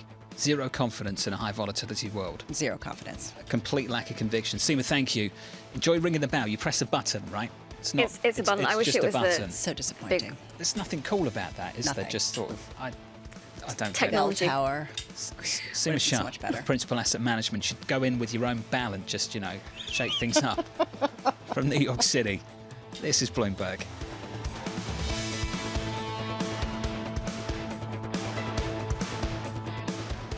Keeping you up to date with news from around the world with the first word, I'm Lisa Mateo. Russian missiles hit Kyiv and other Ukrainian cities today in the most intense barrage since the early days of the invasion. And Vladimir Putin threatened further attacks, warning that the action would be harsh. That came after Putin blamed Ukraine for an explosion that damaged a key road and rail bridge connecting Crimea with Russia. Ukraine hasn't acknowledged it was responsible. Former Federal Reserve Chair Ben Bernanke and two U.S.-based colleagues share this year's Nobel Prize in Economics. Bernanke, Douglas Diamond, and Philip Dybvig were honored for their research on banks and economic crises. The Nobel Prize Committee says the three improve the understanding of the role of banks, as well as how to regulate financial markets. The Bank of England has expanded its emergency support for the UK bond market.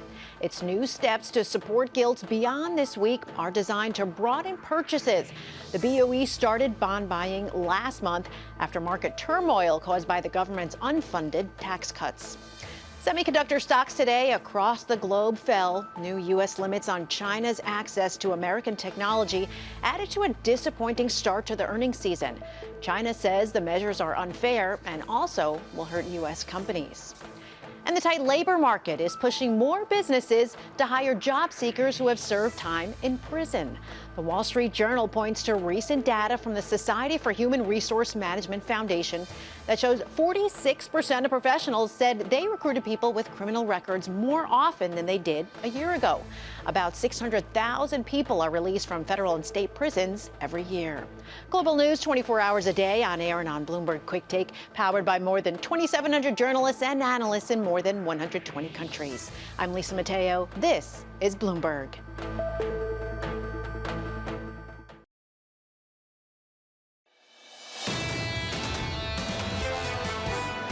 What we're seeing is that the dollar is causing a lot of problems globally in emerging markets and elsewhere. So it was a case to be made that if you think that you're getting benefits from the strong dollar, that this reverse currency war is kind of playing your way, that you're probably fooling yourself.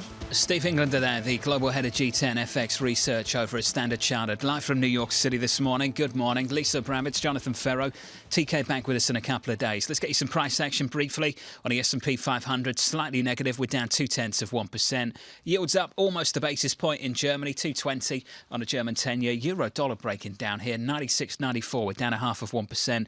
Lisa, that's a weaker euro.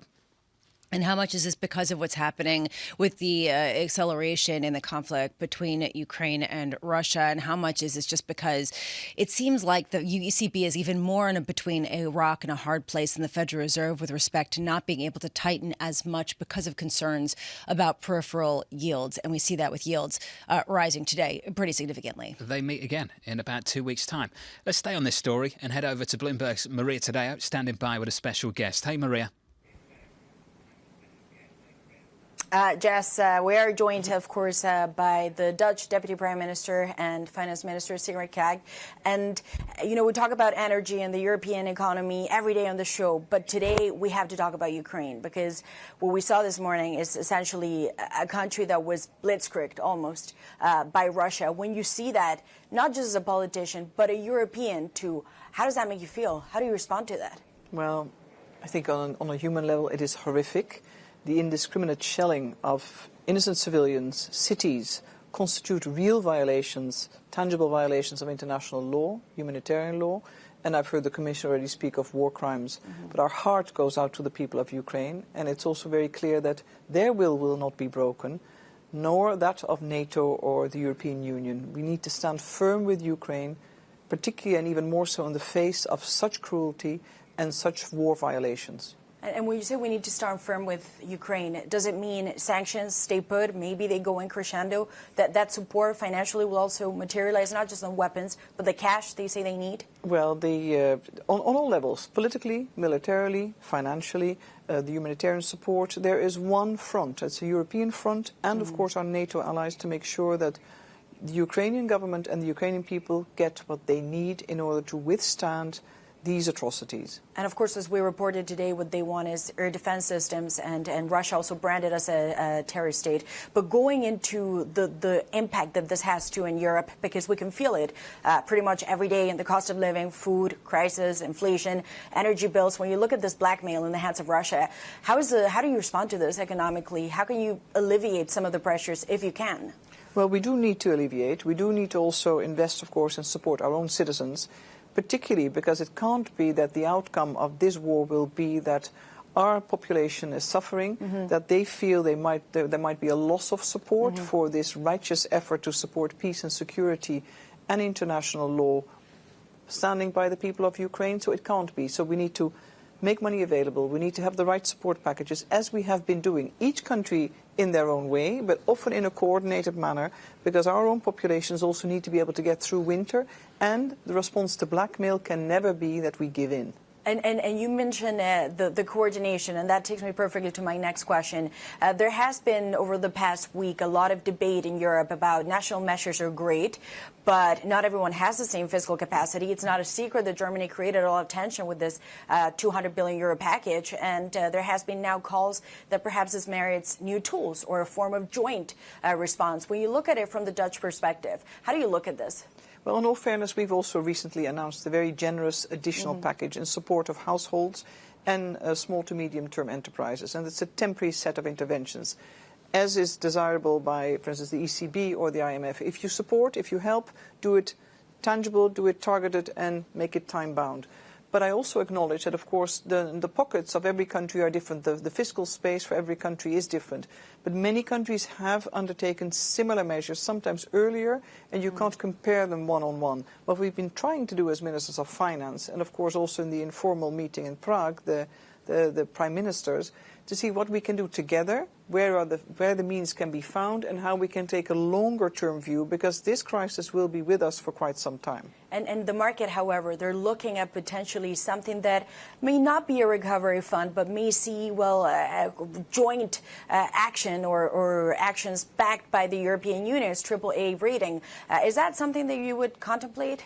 Well, from the Netherlands so far, we've said there's a lot of money available in the different funds that we've created for other crises. I mean, and the Recovery Fund, Repower EU is a recent one that also accelerates the energy transition.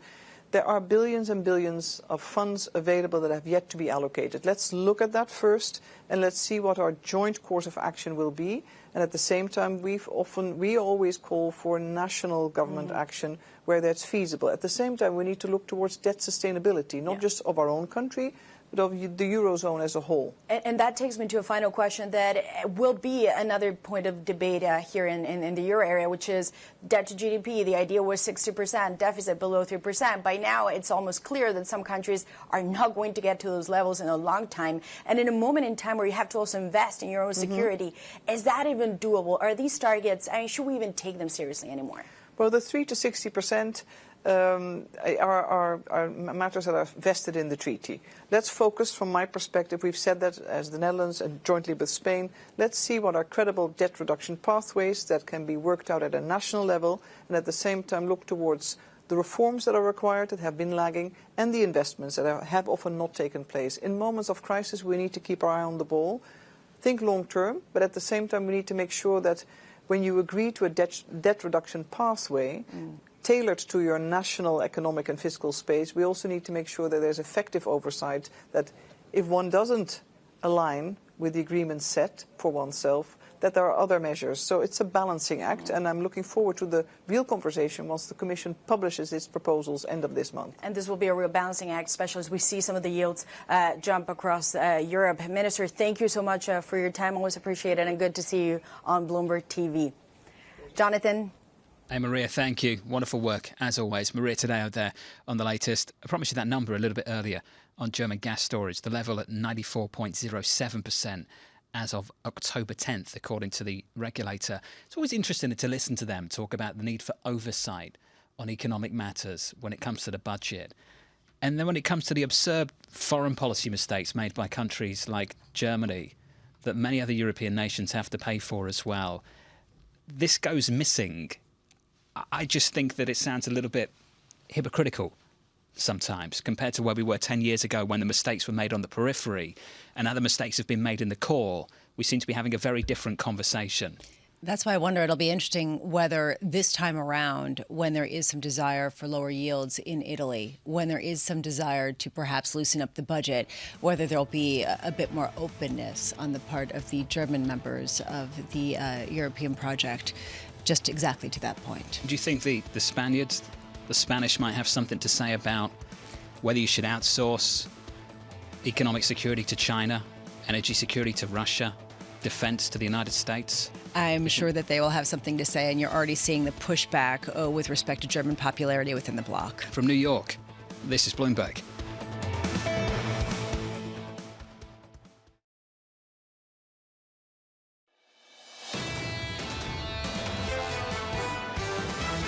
The Fed is on a one-way freight train, and they're moving very quickly. We're going to see growth slowing, and we're going to hear from a pretty tone-deaf Fed that they're going to continue to raise rates. We haven't seen the significant tightening yet. The Fed is lagged, right? Because they have to wait for the body of evidence of the data to come in. End of the year, though, we think that that's when the Fed is going to stop and pause and sort of look around and assess its situation. This is Bloomberg Surveillance with Tom Keene, Jonathan Ferro, and Lisa Abramowicz. Coming up this week, CPI, some bank earnings, and some out-of-date IMF forecasts. Live from New York City this morning. Good morning from our audience worldwide. This is Bloomberg Surveillance with Lisa Abramowicz. I'm Jonathan Ferro.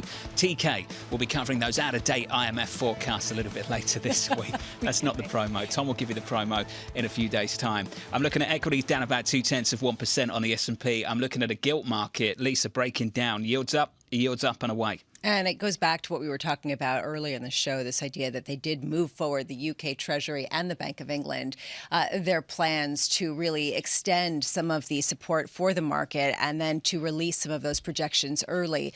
Will that help? And the fact that the market is pushing back and suggesting maybe not is really a problem, especially for these pension plans. I do like the sequencing now. It's better. This is what we all wanted, so I can't complain too much this morning. We wanted the budget and the forecast to come before the Bank of England, so the Bank of England could fold that into their own forecasts and then calibrate policy effectively, appropriately. I think we're all just waiting to see what October 31st brings now. They're the new dates if you're just tuning in. So on Halloween, we get a budget from the UK together with the Office of the Budget Responsibility delivering their forecast. And a couple of days later, Lisa, we'll hear from the BOE. You asked Marcus Ashworth, what does the market want? Because if this does not get delivered in the way that they want, that the markets will not respond well. And what they want is basically to push out some of the expected support that the Trust Administration has said, even as the administration comes out and says that they are going to increase some of the support, for example, with inflation-adjusted pension payments and things of these natures. How are they going to pay for it, given that the pushback has really come from the bond vigilantes? Clearly, at this point, without the support of the central banks as they continue to raise interest rates, I think Priya Misra of TD then that said the Fed will be continue to be tone deaf and keep on hiking. We want fiscal discipline. What's funny about the situation in the UK, they've been widely criticised by pretty much everyone under the sun about the policies that this Chancellor came out with in the last couple of weeks. But as Marcus Ashworth of Bloomberg Opinion pointed out, in 12 months' time, when many of these economies are in recession, some of these policies will be the policies that a lot of people are pushing for. And this really raises an interesting point about how much fiscal response can actually offset the duration of the downturn that's to come. Some people say, well, in 12 months' time, there will be more appetite for it. Other people saying yields will still be high. You will still have high inflation. Perhaps not. And this really goes to the heart of the reason why some people are saying this recession, this downturn might not end that quickly. This is the Morgan Stanley view of things. Sure. Because of this sort of lack of a fiscal response that we are expecting based on where yields are. A lack of any response. Typically, and we talked about this last week, you would have some form of counter-cyclical circuit breaker. Can't come from fiscal right now because of what Guy Johnson called febrile markets. Can't come from monetary policy because the objective is to tighten financial conditions and get inflation lower. Where does it come from? And some people are saying maybe a productivity shock, but a lot of people don't really have a good answer to this, which is the reason why you're hearing more of an L-shaped recovery.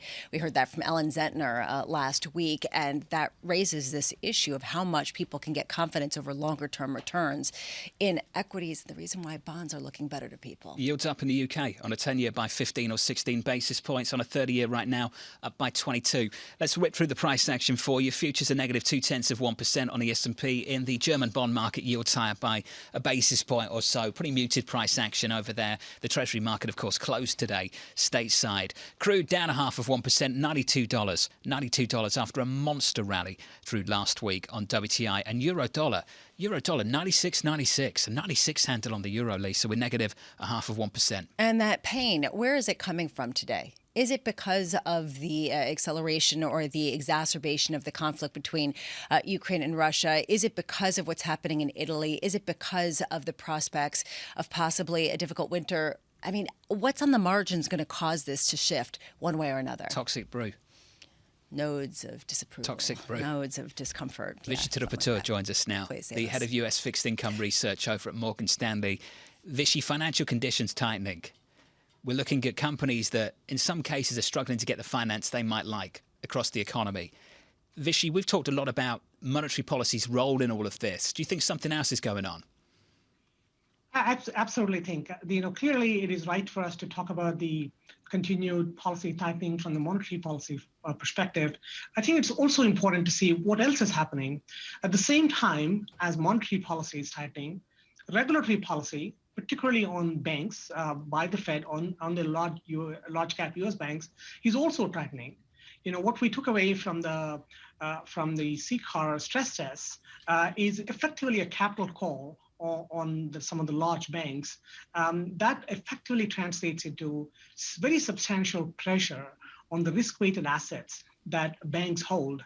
And dealing with risk-weighted assets means that the banks will have to either do less of what they're doing or choose to lend less, to focus on some sectors, de-emphasize some other sectors, do something else, all of which translates into lower credit formation and greater illiquidity and less of ability of the banks to step in when they need to disintermediate during market dislocations. That's my biggest worry.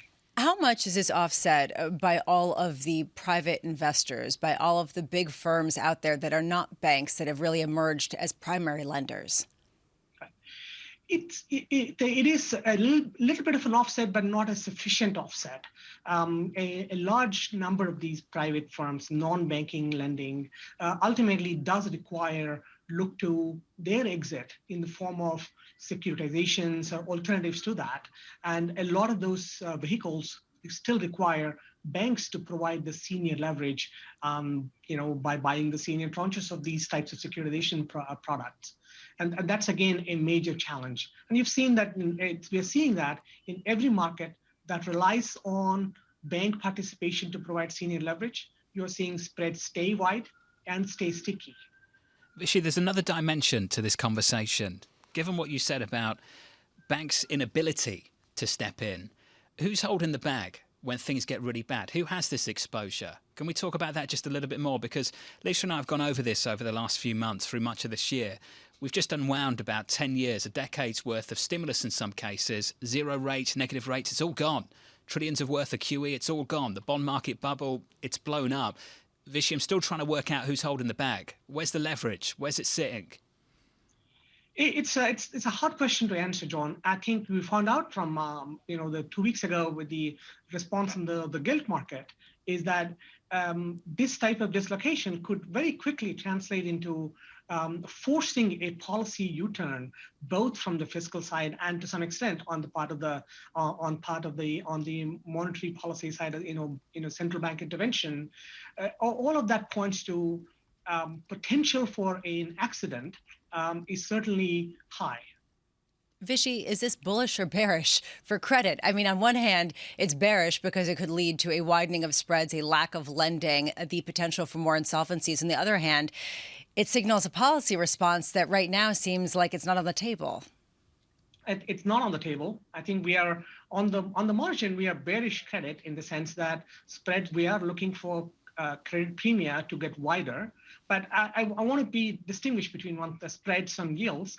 The front end of the investment grade curve certainly showing attractive enough yields that, in a world of broadly bearish outlook for risk assets across the board, relative shelter is in the front end of the investment grade curve.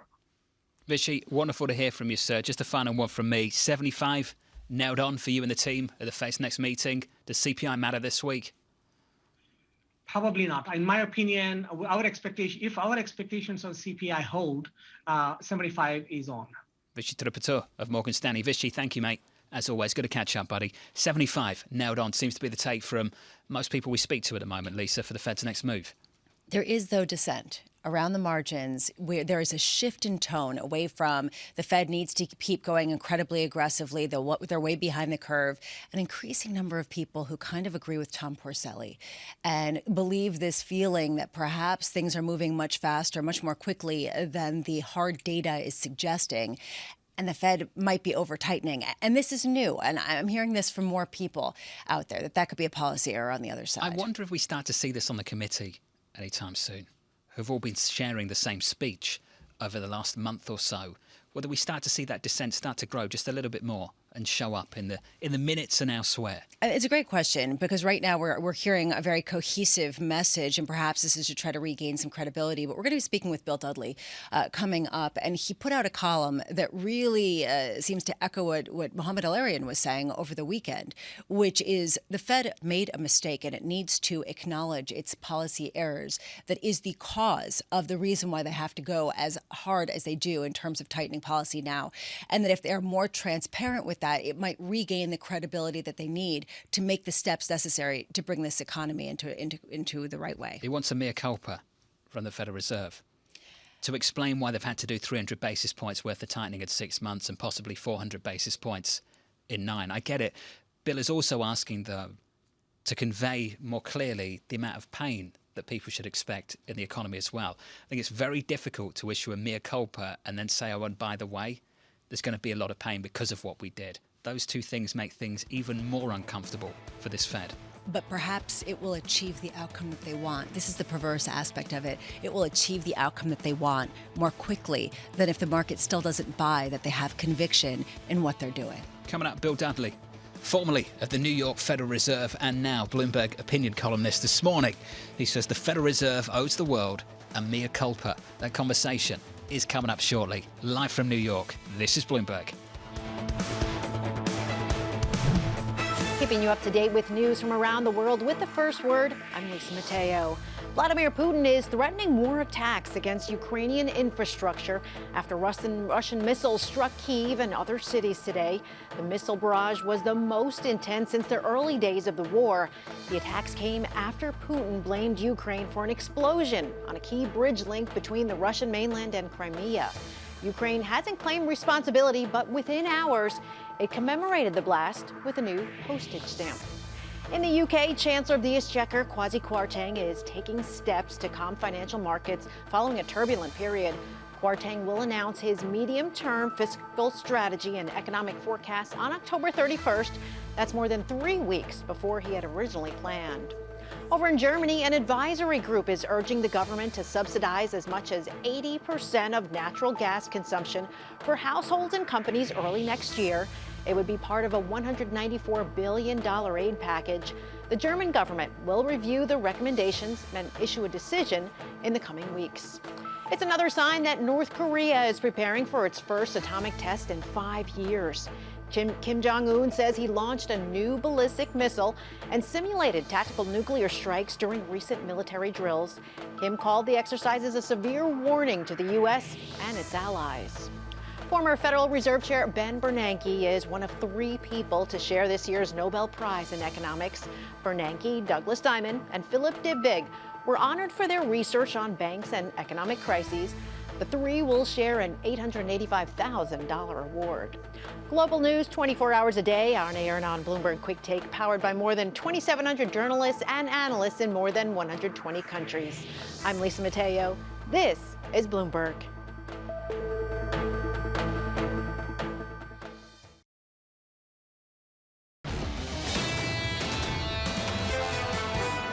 The Fed has kind of entrenched themselves and kind of like, no matter what happens, we're going to do it, which I think is broadly the right message to be sending, but they should still be thinking with a little bit more nuance about, what the data will say, et cetera, et cetera. But I think they've kind of painted themselves into a corner, which probably is a good corner to be in.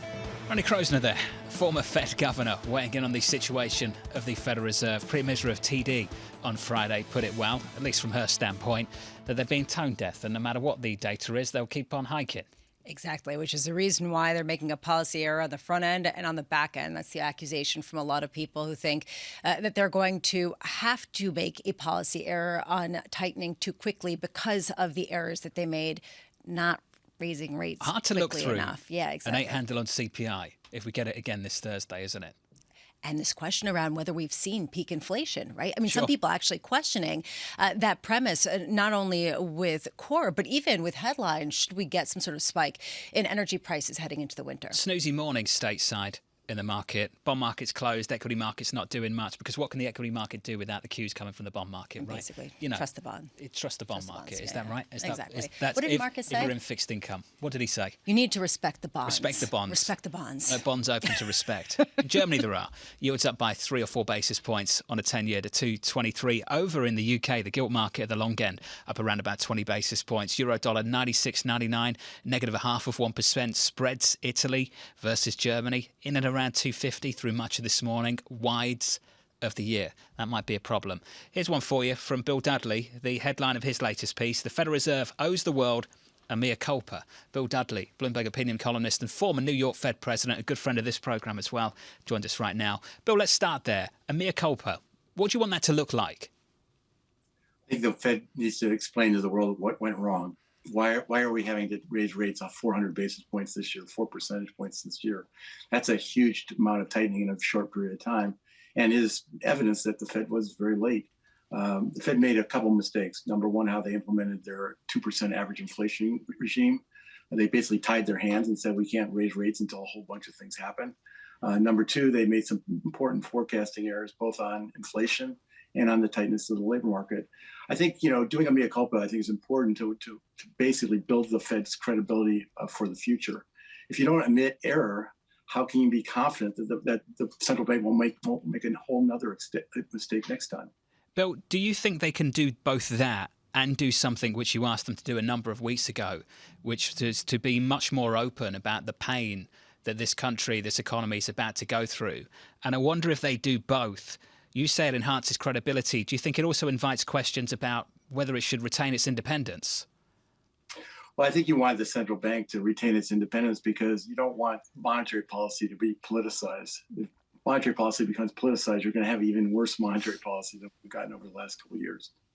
Bill, on the flip side, there is an increasing chorus of big names saying that the Fed is moving to make a policy error on the other side by raising too far, that a deep recession is not an inevitability, but will be the consequence of them raising rates as much as they're expected to raise rates. Are you sympathetic to that view? Well, I think that's a logical outcome of being very slow to tighten in the first place. If you've been slow to tighten, then you have to do a lot to catch up. If you do a lot to catch up, you may not notice that you've done more than that's actually sufficient. I think hard landing is very likely because the labor market has gotten too tight. The Fed needs to push the unemployment rate up significantly, and that's likely to lead to a recession. I think it's almost inevitable at this point. What's the economic benefit to the Fed coming out and being honest and saying what John was pointing out is a very difficult message to swallow, which is we made mistakes. Oh, and by the way, we're going to necessarily make a mistake on the other side, tighten into a hard landing. What does that give them in terms of credibility that can actually help ameliorate the cycle? Well, I think that they are not going to say that we're going to tighten on purpose to generate a recession. I don't think you'd ever expect a central bank to say that. But I do think, Powell has now endorsed the notion that there is going to be some pain involved. I think what the Fed has not done, though, is admitted, how do we get into this mess in the first place? And I think that's the part of the message that the Fed needs to send to markets to build their credibility for the future. Bill, credit to you. I remember doing a panel with you and Mohammed Al-Arian back in June, maybe May of 2021. And you were both making this point that the Fed needs to appreciate some two-way risk here, perhaps start by pulling back on QE. That would have meant maybe going 6 months earlier than they actually did, Bill. What difference would 6 months have made, do you think? I think the advantage of going earlier is you wouldn't have to go as fast, and you'd have more ability to assess the effects of your actions. Right now, they have to get to tight very quickly. And given the long lags of monetary policy, this increases the risk that they overdo it. If you spread out the monetary policy tightening over a longer period of time, you have more time to assess the impact of your actions. You've talked, Bill, about how you could see a peak Fed funds rate north of 5%. The market is coming to your view. You were out front that way. Right now, in the market, we have a nearly 4.7% terminal rate for next year. Where have you changed your view on where you think the Fed has to go in order to bring in inflation and honestly address some of the flaws of the previous thinking? I don't think it's so much that the peak in rates has to be higher. I think the fact is the Fed has to hold that peak for a longer period of time. I think the Fed's strategy here is not to just keep hiking regardless of what's happening in terms of the real economy. But I think they want to go to a restrictive policy, and then they want to hold it there until they see clear signs that that's actually bringing inflation down and generating more slack in the U.S. labor market. Hey, Bill, wonderful to catch up. Great read, as always, and good to have you on the programme with us this morning. Bill Dudley there, the former New York Fed president, and now, of course, Bloomberg opinion columnist, amongst other things. Lisa, it's a tough one, isn't it? He's not the only one saying this, but if they do that, they come out, issue a mea culpa, say we got it wrong. Can you imagine how many more Senator Warrens are out there as the economy starts to roll over?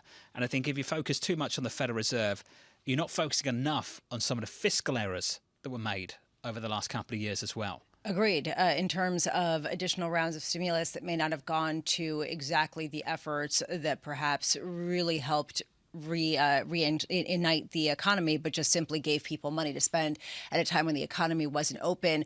Lots of discussions that might be superseded by someone looking to blame someone, right? So this is why I asked, what is the economic benefit to coming out and saying we were wrong and we're going to be wrong again because we have to create some sort of stability here? This is the rock and the hard place, and the reason why policymakers do not usually come out and say we're heading toward a recession and it's our fault. I understand the argument that it enhances credibility. And to trust the process, you've also got to believe that the people in control understand when they've made a mistake so they don't repeat them. It makes perfect sense to me. But I just think that it's more two-way, that you also invite a lot of criticism about the path forward. The one argument, and this is something Bill Dudley has said in the past, is if there is more credibility, perhaps the market will move more in tandem with what the Fed is saying, and then you might get a more accurate read-through of policy. It's the hopeful aspect of it, right? We got to try. Sure, no, I understand. Futures down 0.2% from New York. This is Bloomberg.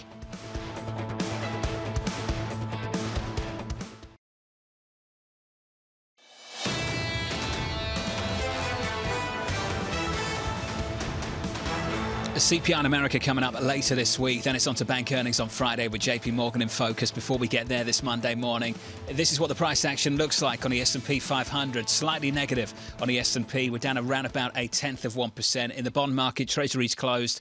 Yields higher in Germany by a couple of basis points to 221 on a 10-year. The spread between Italy and Germany this morning through 250 basis points. In and around the white of the year at 253. The Italian 10-year up by 4 basis points at 474. So the euro weaker by 1/3%. Euro dollar, Lisa, 97.13. And how much lower could it go? And, you know, you were talking just a bit ago about the euro crisis and all of the parallels that we're seeing. At what point does this become a really difficult moment that requires a more extreme intervention? And what could that intervention be at a time when all responses are called into question in a new inflationary regime? Whatever it takes, summer 2012, 6-handle. 4-handle right now.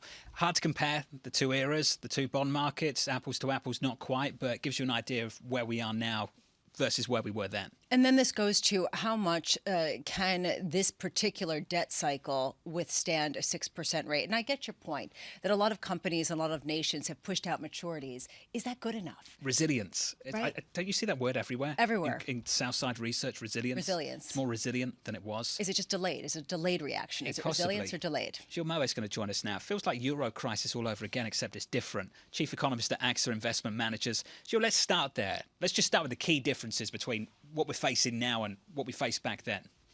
Well, first of all, at the time we had massive external imbalances in the periphery. We had massive current account deficits. So you had an issue with the government, but you had an issue with the way the entire economy was working in the south of Europe. You don't have that now.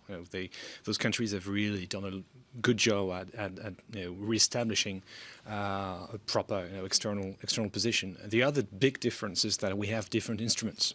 The big issue we had in 2011 is that there was nothing in the arsenal that you could use to actually stop this. We didn't have the ESM, we didn't have an ECB, which after that has proved its flexibility.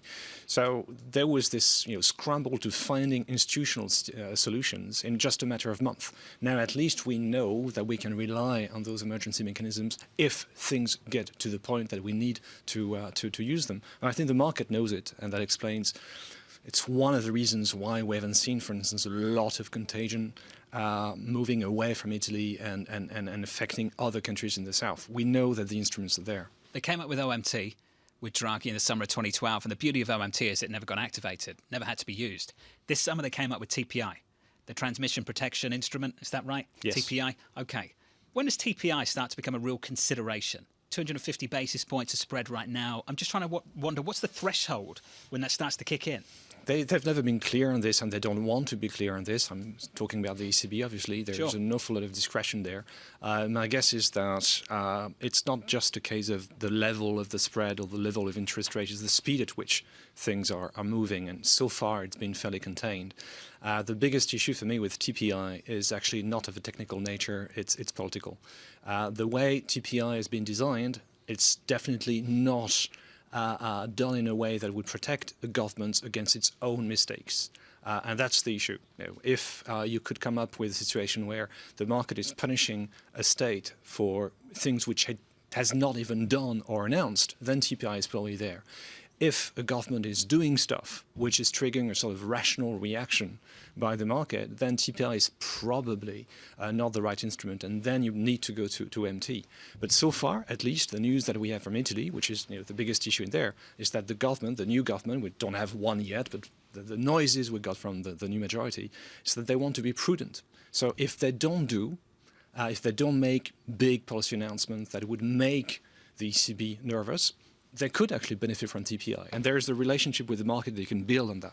I just can hear your voice in my head right now. What's that? I can What hear am I saying? Jonathan. You're saying, mind reading me. you're mind reading Jonathan because it's very loud right now. And he's saying, okay, so they're going to talk about political risk in the peripheries. What about the fact that Germany is the biggest risk right now to the entire European economy, and that some of these I don't programs. know how you strip out the two things. So there you go. So what's the answer? How is this situation different, both with the political considerations and from just distinguishing from the Euro crisis of 2010, considering that Germany is one of the biggest problems, one of the biggest downside risks to the entire economic outlook? Germany is clearly one of the biggest downside risks to the macro story, but it's also the country which has the widest policy space.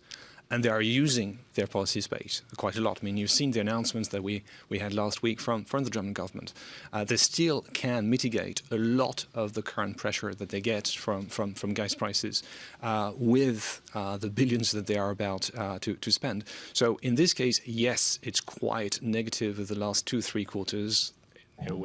A recession in Germany is absolutely unavoidable, I think, at this stage.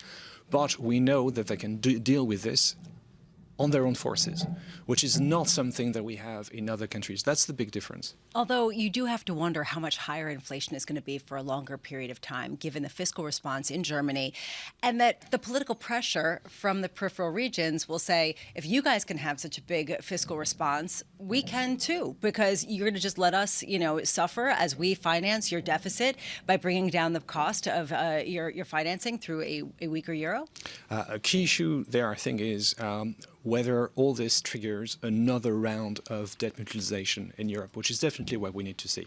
When we had a pandemic, we ended up with debt mutualization. It was partial, obviously, it was the Next Generation Pact, but we did it. I'm a bit surprised and disappointed that we haven't seen more progress on debt, another round of debt mutualization to deal with the fallout from the Ukraine war. But there's going to be a point where we will get there. I mean, Europe is always tiring for external observers because it takes so much time to get to the right solutions. But I'm quite convinced that if we get to a situation where we will see bigger cracks appearing in our fabric, you will see this further movement of debt mutualization. You will see actually a capacity from the EU as an entity to provide support to the most fragile countries. We've done this with Italy with the Next Generation Pact. Fourth time being, it's not done to deal with the fallout of the Ukraine war, but I really have no doubt that we would get there if need be. Let's talk about the cracks right now. The mystery for many of us, the ECB, why is it not forecasting a recession? How on earth are they not forecasting a recession in the Eurozone? Now, I was very surprised, and then I reminded myself of my time when I was in central banking. You probably don't want to be the one, validating market expectations of a recession. You probably don't want to add to the general bleakness in the system by coming up with a very scary forecast. I guess it's part of what central banks usually do. I noticed that in the US, the Fed has taken an awful lot of time before saying that yes, maybe unemployment would have to rise to get inflation back under control. Well, it's a bit the same in Europe. Central banks very rarely want to be at the bottom of the distribution when it comes to forecasts. Sure, except that there is a credibility issue. that the central banks will go through with the tightening plans that they're projecting, because casual observers would say, well, you put A plus B together, you get recession. And they're saying, no, A plus B equals roses and lots of beautiful things. So at what point does that undermine the faith that they will continue with their tightening cycle? Well, they don't deny the risk of the recession, to be fair. And we didn't have a super rosy message coming from the ECB, but they are in a complicated position because, and that's a big difference with the US, inflation in Europe is not essentially domestically driven. It's none of our fault, to summarize. And we have an ECB which is forced into tightening to keep inflation expectations anchored in a situation of massively adverse supply side shock. It's not an easy thing to explain, especially if we've spent the last 20 years, not just in Europe, but also in the US, explaining to stakeholders in the real economy, and also in the markets that, you know what, central banks have your back.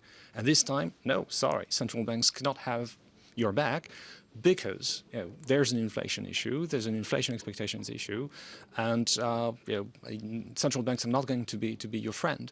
It's incredibly complicated to explain, again, coming after 20 years of monetary policies which have been extraordinarily accommodative. They're delaying the inevitable, though, aren't they? They'll have to confront this at some point. They're talking about raising interest rates. A lot of people assume that by the end of the year, this is the economic situation we're looking at, whether they forecasted it or not. Can they keep on hiking, as the numbers clearly show this economy's in recession? Yeah, my point is that I think there's already a debate actually at the ECB, which is for now not having a direct impact on their immediate decisions.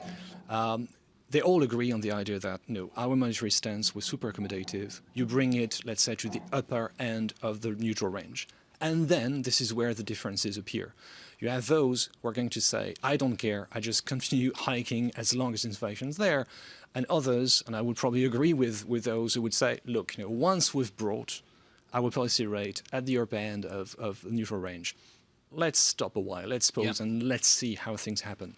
But for the time being, there is an alignment, actually, of doves and hawks around this idea that, in any case, our stance was far too accommodative to start with. So I don't expect, actually, this debate to really have an impact on decisions before the very end of this year. In the meantime, it's, as JP will say, they will keep at it. Are you feeling the pain of euro-dollar parity personally yet in your first few days of being here? I'm certainly not the most vulnerable person on earth, but I've been in New York for 2 days now, and you feel that your coffee is much more expensive. It's a change. Indeed, yes. It's a shock. Bramo, I took the other side of the trade, going over to Europe, and it feels so much better. It's so great. Isn't it great? Everything's on sale. It's so exciting. For Americans going over, Jill, it's a fantastic time. Please, we need you. We need American tourists in Paris. It was there in the summer, and everywhere you went, I just heard American accents. Everywhere. American accents pretty much everywhere. Jill Murray, thank you, sir. It's good to see you. That's right. Maxa Investment Managers, and I know you're going down to the IMF meeting, so enjoy. Even if they might be a little bit gloomy. You did read my mind, by the way. I mean, it was very loud. It's clearly very easy to do. No, I'm just saying that particular point that you've made is well taken. Sure. And it's an important one. And the biggest difference between the Eurozone crisis back in 2010 and now, where is the crisis? It has changed. In a big way. Yeah. Coming up on this programme in the next hour on Bloomberg TV as we count you down towards the opening bell. We'll catch up with Andrew Balls of PIMCO. Looking forward to doing that live from New York City this morning. Good morning. This is Bloomberg.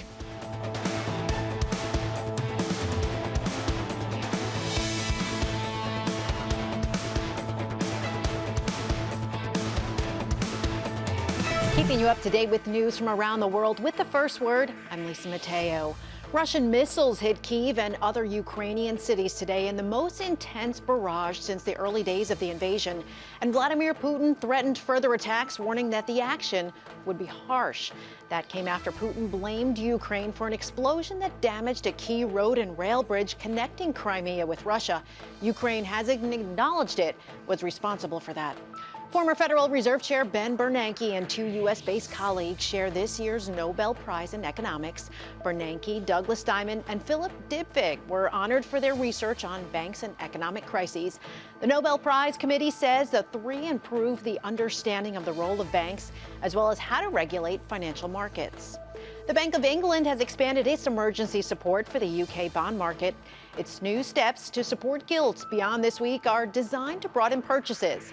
The BOE started the bond buying last month after market turmoil caused by the government's unfunded tax cuts.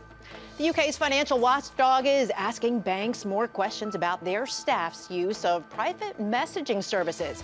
And that's after U.S. regulators handed over more than $2 billion in penalties to some of the world's largest banks. The Financial Conduct Authority has asked a number of banks about staff exchanges through texting and apps like WhatsApp. Global news 24 hours a day on air and on Bloomberg Quick Take, powered by more than 2,700 journalists and analysts in more than 120 countries. I'm Lisa Mateo. This is Bloomberg.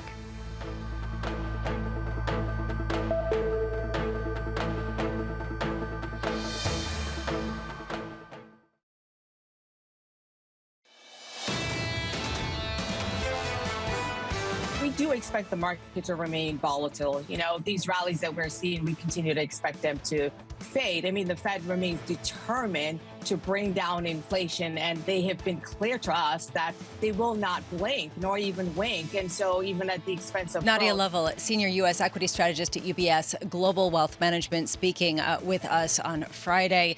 A big day that really gave people a sense that the economy would be able to withstand whatever the Fed had for it. And then we get some news later that day where you have President Biden come out and announce some potential restrictions on semiconductor and chip technology being exported from the U.S. to China. The big fear is, where are we headed in an economic war based in the semiconductor space? Mandeep Singh covers the semiconductor space for us, senior technology analyst at Bloomberg Intelligence, joining us here. Mandeep, right now I'm looking at AMD shares in the U.S., pre-market trading down 1.7% across the board. This is being viewed for by the market as a negative. How much is this a negative for U.S. earnings, and how much is this a broader negative that has not yet been realized?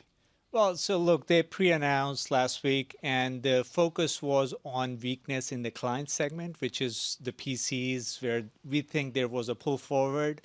I think what remains to be seen is what will happen to the data centers, which has held well, which is the reason why AMD's gross margins have gone up. And look, we have already seen about 20% negative revisions on the top line. That will trickle down to the bottom line. So that has already transpired in terms of estimate cuts. But aside from just AMD, just on a broader level, the semiconductor space in the United States and beyond has suffered dramatically this year, at least with shares down about 40%. How much has yet to be realized with an escalating conflict between the U.S. and China? Well, so we've seen kind of a similar situation with the tariff wars back in 2018-19. And what could potentially happen here is similar to what happened to Huawei. There will be one company that will be kind of at the forefront of this that could really suffer. We don't know who that could be. But I think where U.S. is going is they want to restrict access to software that Chinese companies use to design, supercomputers, their latest chips, as well as the semi-cap equipment. And so once that happens, it kind of limits China's ability to go to the latest process nodes, which is what they want to get to in terms of, the self-sufficiency around semiconductors. But how that translates into NVIDIA or AMD's outlook, it remains to be seen. What kinds of retaliation could we expect to see from China in response? Well, so look at NVIDIA, for example. They have about a 25 to 30% revenue exposure to Chinese customers. Now, a lot of those customers give that, packet chips back to an entity or a US-based company.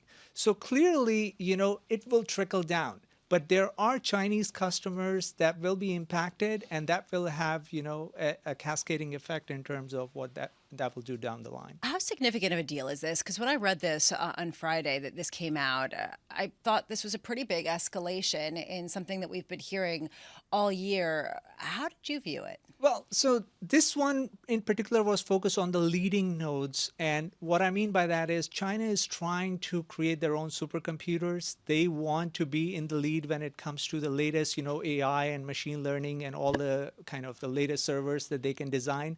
So that's where this particular ban was focused on. Now, what could happen is because China feels like they don't have access to anything, they could impose a certain ban on a US-based company. And that's what I mean by if things escalate, you will see a real kind of dire situation where the U.S. companies are also impacted in terms of their ability to do things. You were talking earlier about the forward guidance that we heard out of some of the semiconductor companies in the U.S. and beyond and how negative some of those forecasts are. How significant is this for the broader PC, the broader smartphone industry that could really be foreshadowing what we could expect to see from Apple and Google and everyone as they report earnings? Yeah, so this earnings season, we expect more negative revisions following the earnings. We have already seen in anticipation, but you are going to see more of that. And look, with chips, there are certain pockets that are still seeing very strong demand. We are still in shortages when it comes to auto chips and more or less on the data center side when it comes to high performance computing. But others such as, smartphones, PCs, that's where we are seeing a real deceleration, inventory buildup, and you're going to see inventory write-downs, which is what we saw with AMD and Intel before. Has this been priced in? I think with AMD, it is. I mean, you see the stock is down over 50%, so it's in anticipation of that weakness in the client segment. Intel, we know they've been down and the stock continues to go down. So more or less it's priced in, but at the same time with chips, the pendulum always swings extreme. And this time will be no different in terms of, the boom and bust we typically see. So chips are a very cyclical sector, and that hasn't changed. We also are hearing a lot more with specific companies building out foundries in a number of places, with the announcement of upstate New York being the latest place where one's going to be built. How much more onshoring is there going to be, especially as this becomes the epicenter of ongoing conflict internationally? Look, chip manufacturing is, asset intensive. You need to kind of build the capex over time. And that's where Intel is constantly trying to get money from the US government, other governments. And the fabs take time to come online. So it'll be 3 to 5 years before we start seeing manufacturing actually happen in those fabs. But bottom line is, if you get to a point where you have capacity and the utilization, that's key. If it's over 70 to 80%, that's when it becomes a good business for Intel or Global Foundries or anybody who's based in the U.S. How much more inquiries do you get these days than in the past? And I ask this because a lot of people are saying, this is the telltale sign. This is the area to watch. Check out how big Apple is, as a component of the overall index. Look at how significant this is. Look at the move here. This indicates what's to come. How many calls like that do you get? Well, we get a lot of that in the sense everyone wants to know what's the worst case scenario right now. And that's how, the markets work. Even though it's a low probability outcome, they want to know that. So what is it?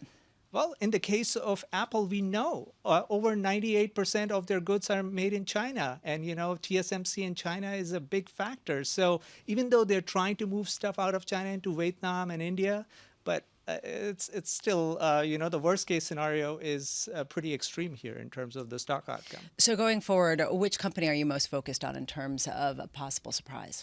Well, so NVIDIA is the one that trades at the highest multiple in that group, 11 times sales. The expectations are high. Everyone thinks they will continue to do well on the data center side. But with data center, you will see a cloud digestion phase. Remember, the data center spend is all from 7 or 8 hyperscale cloud guys.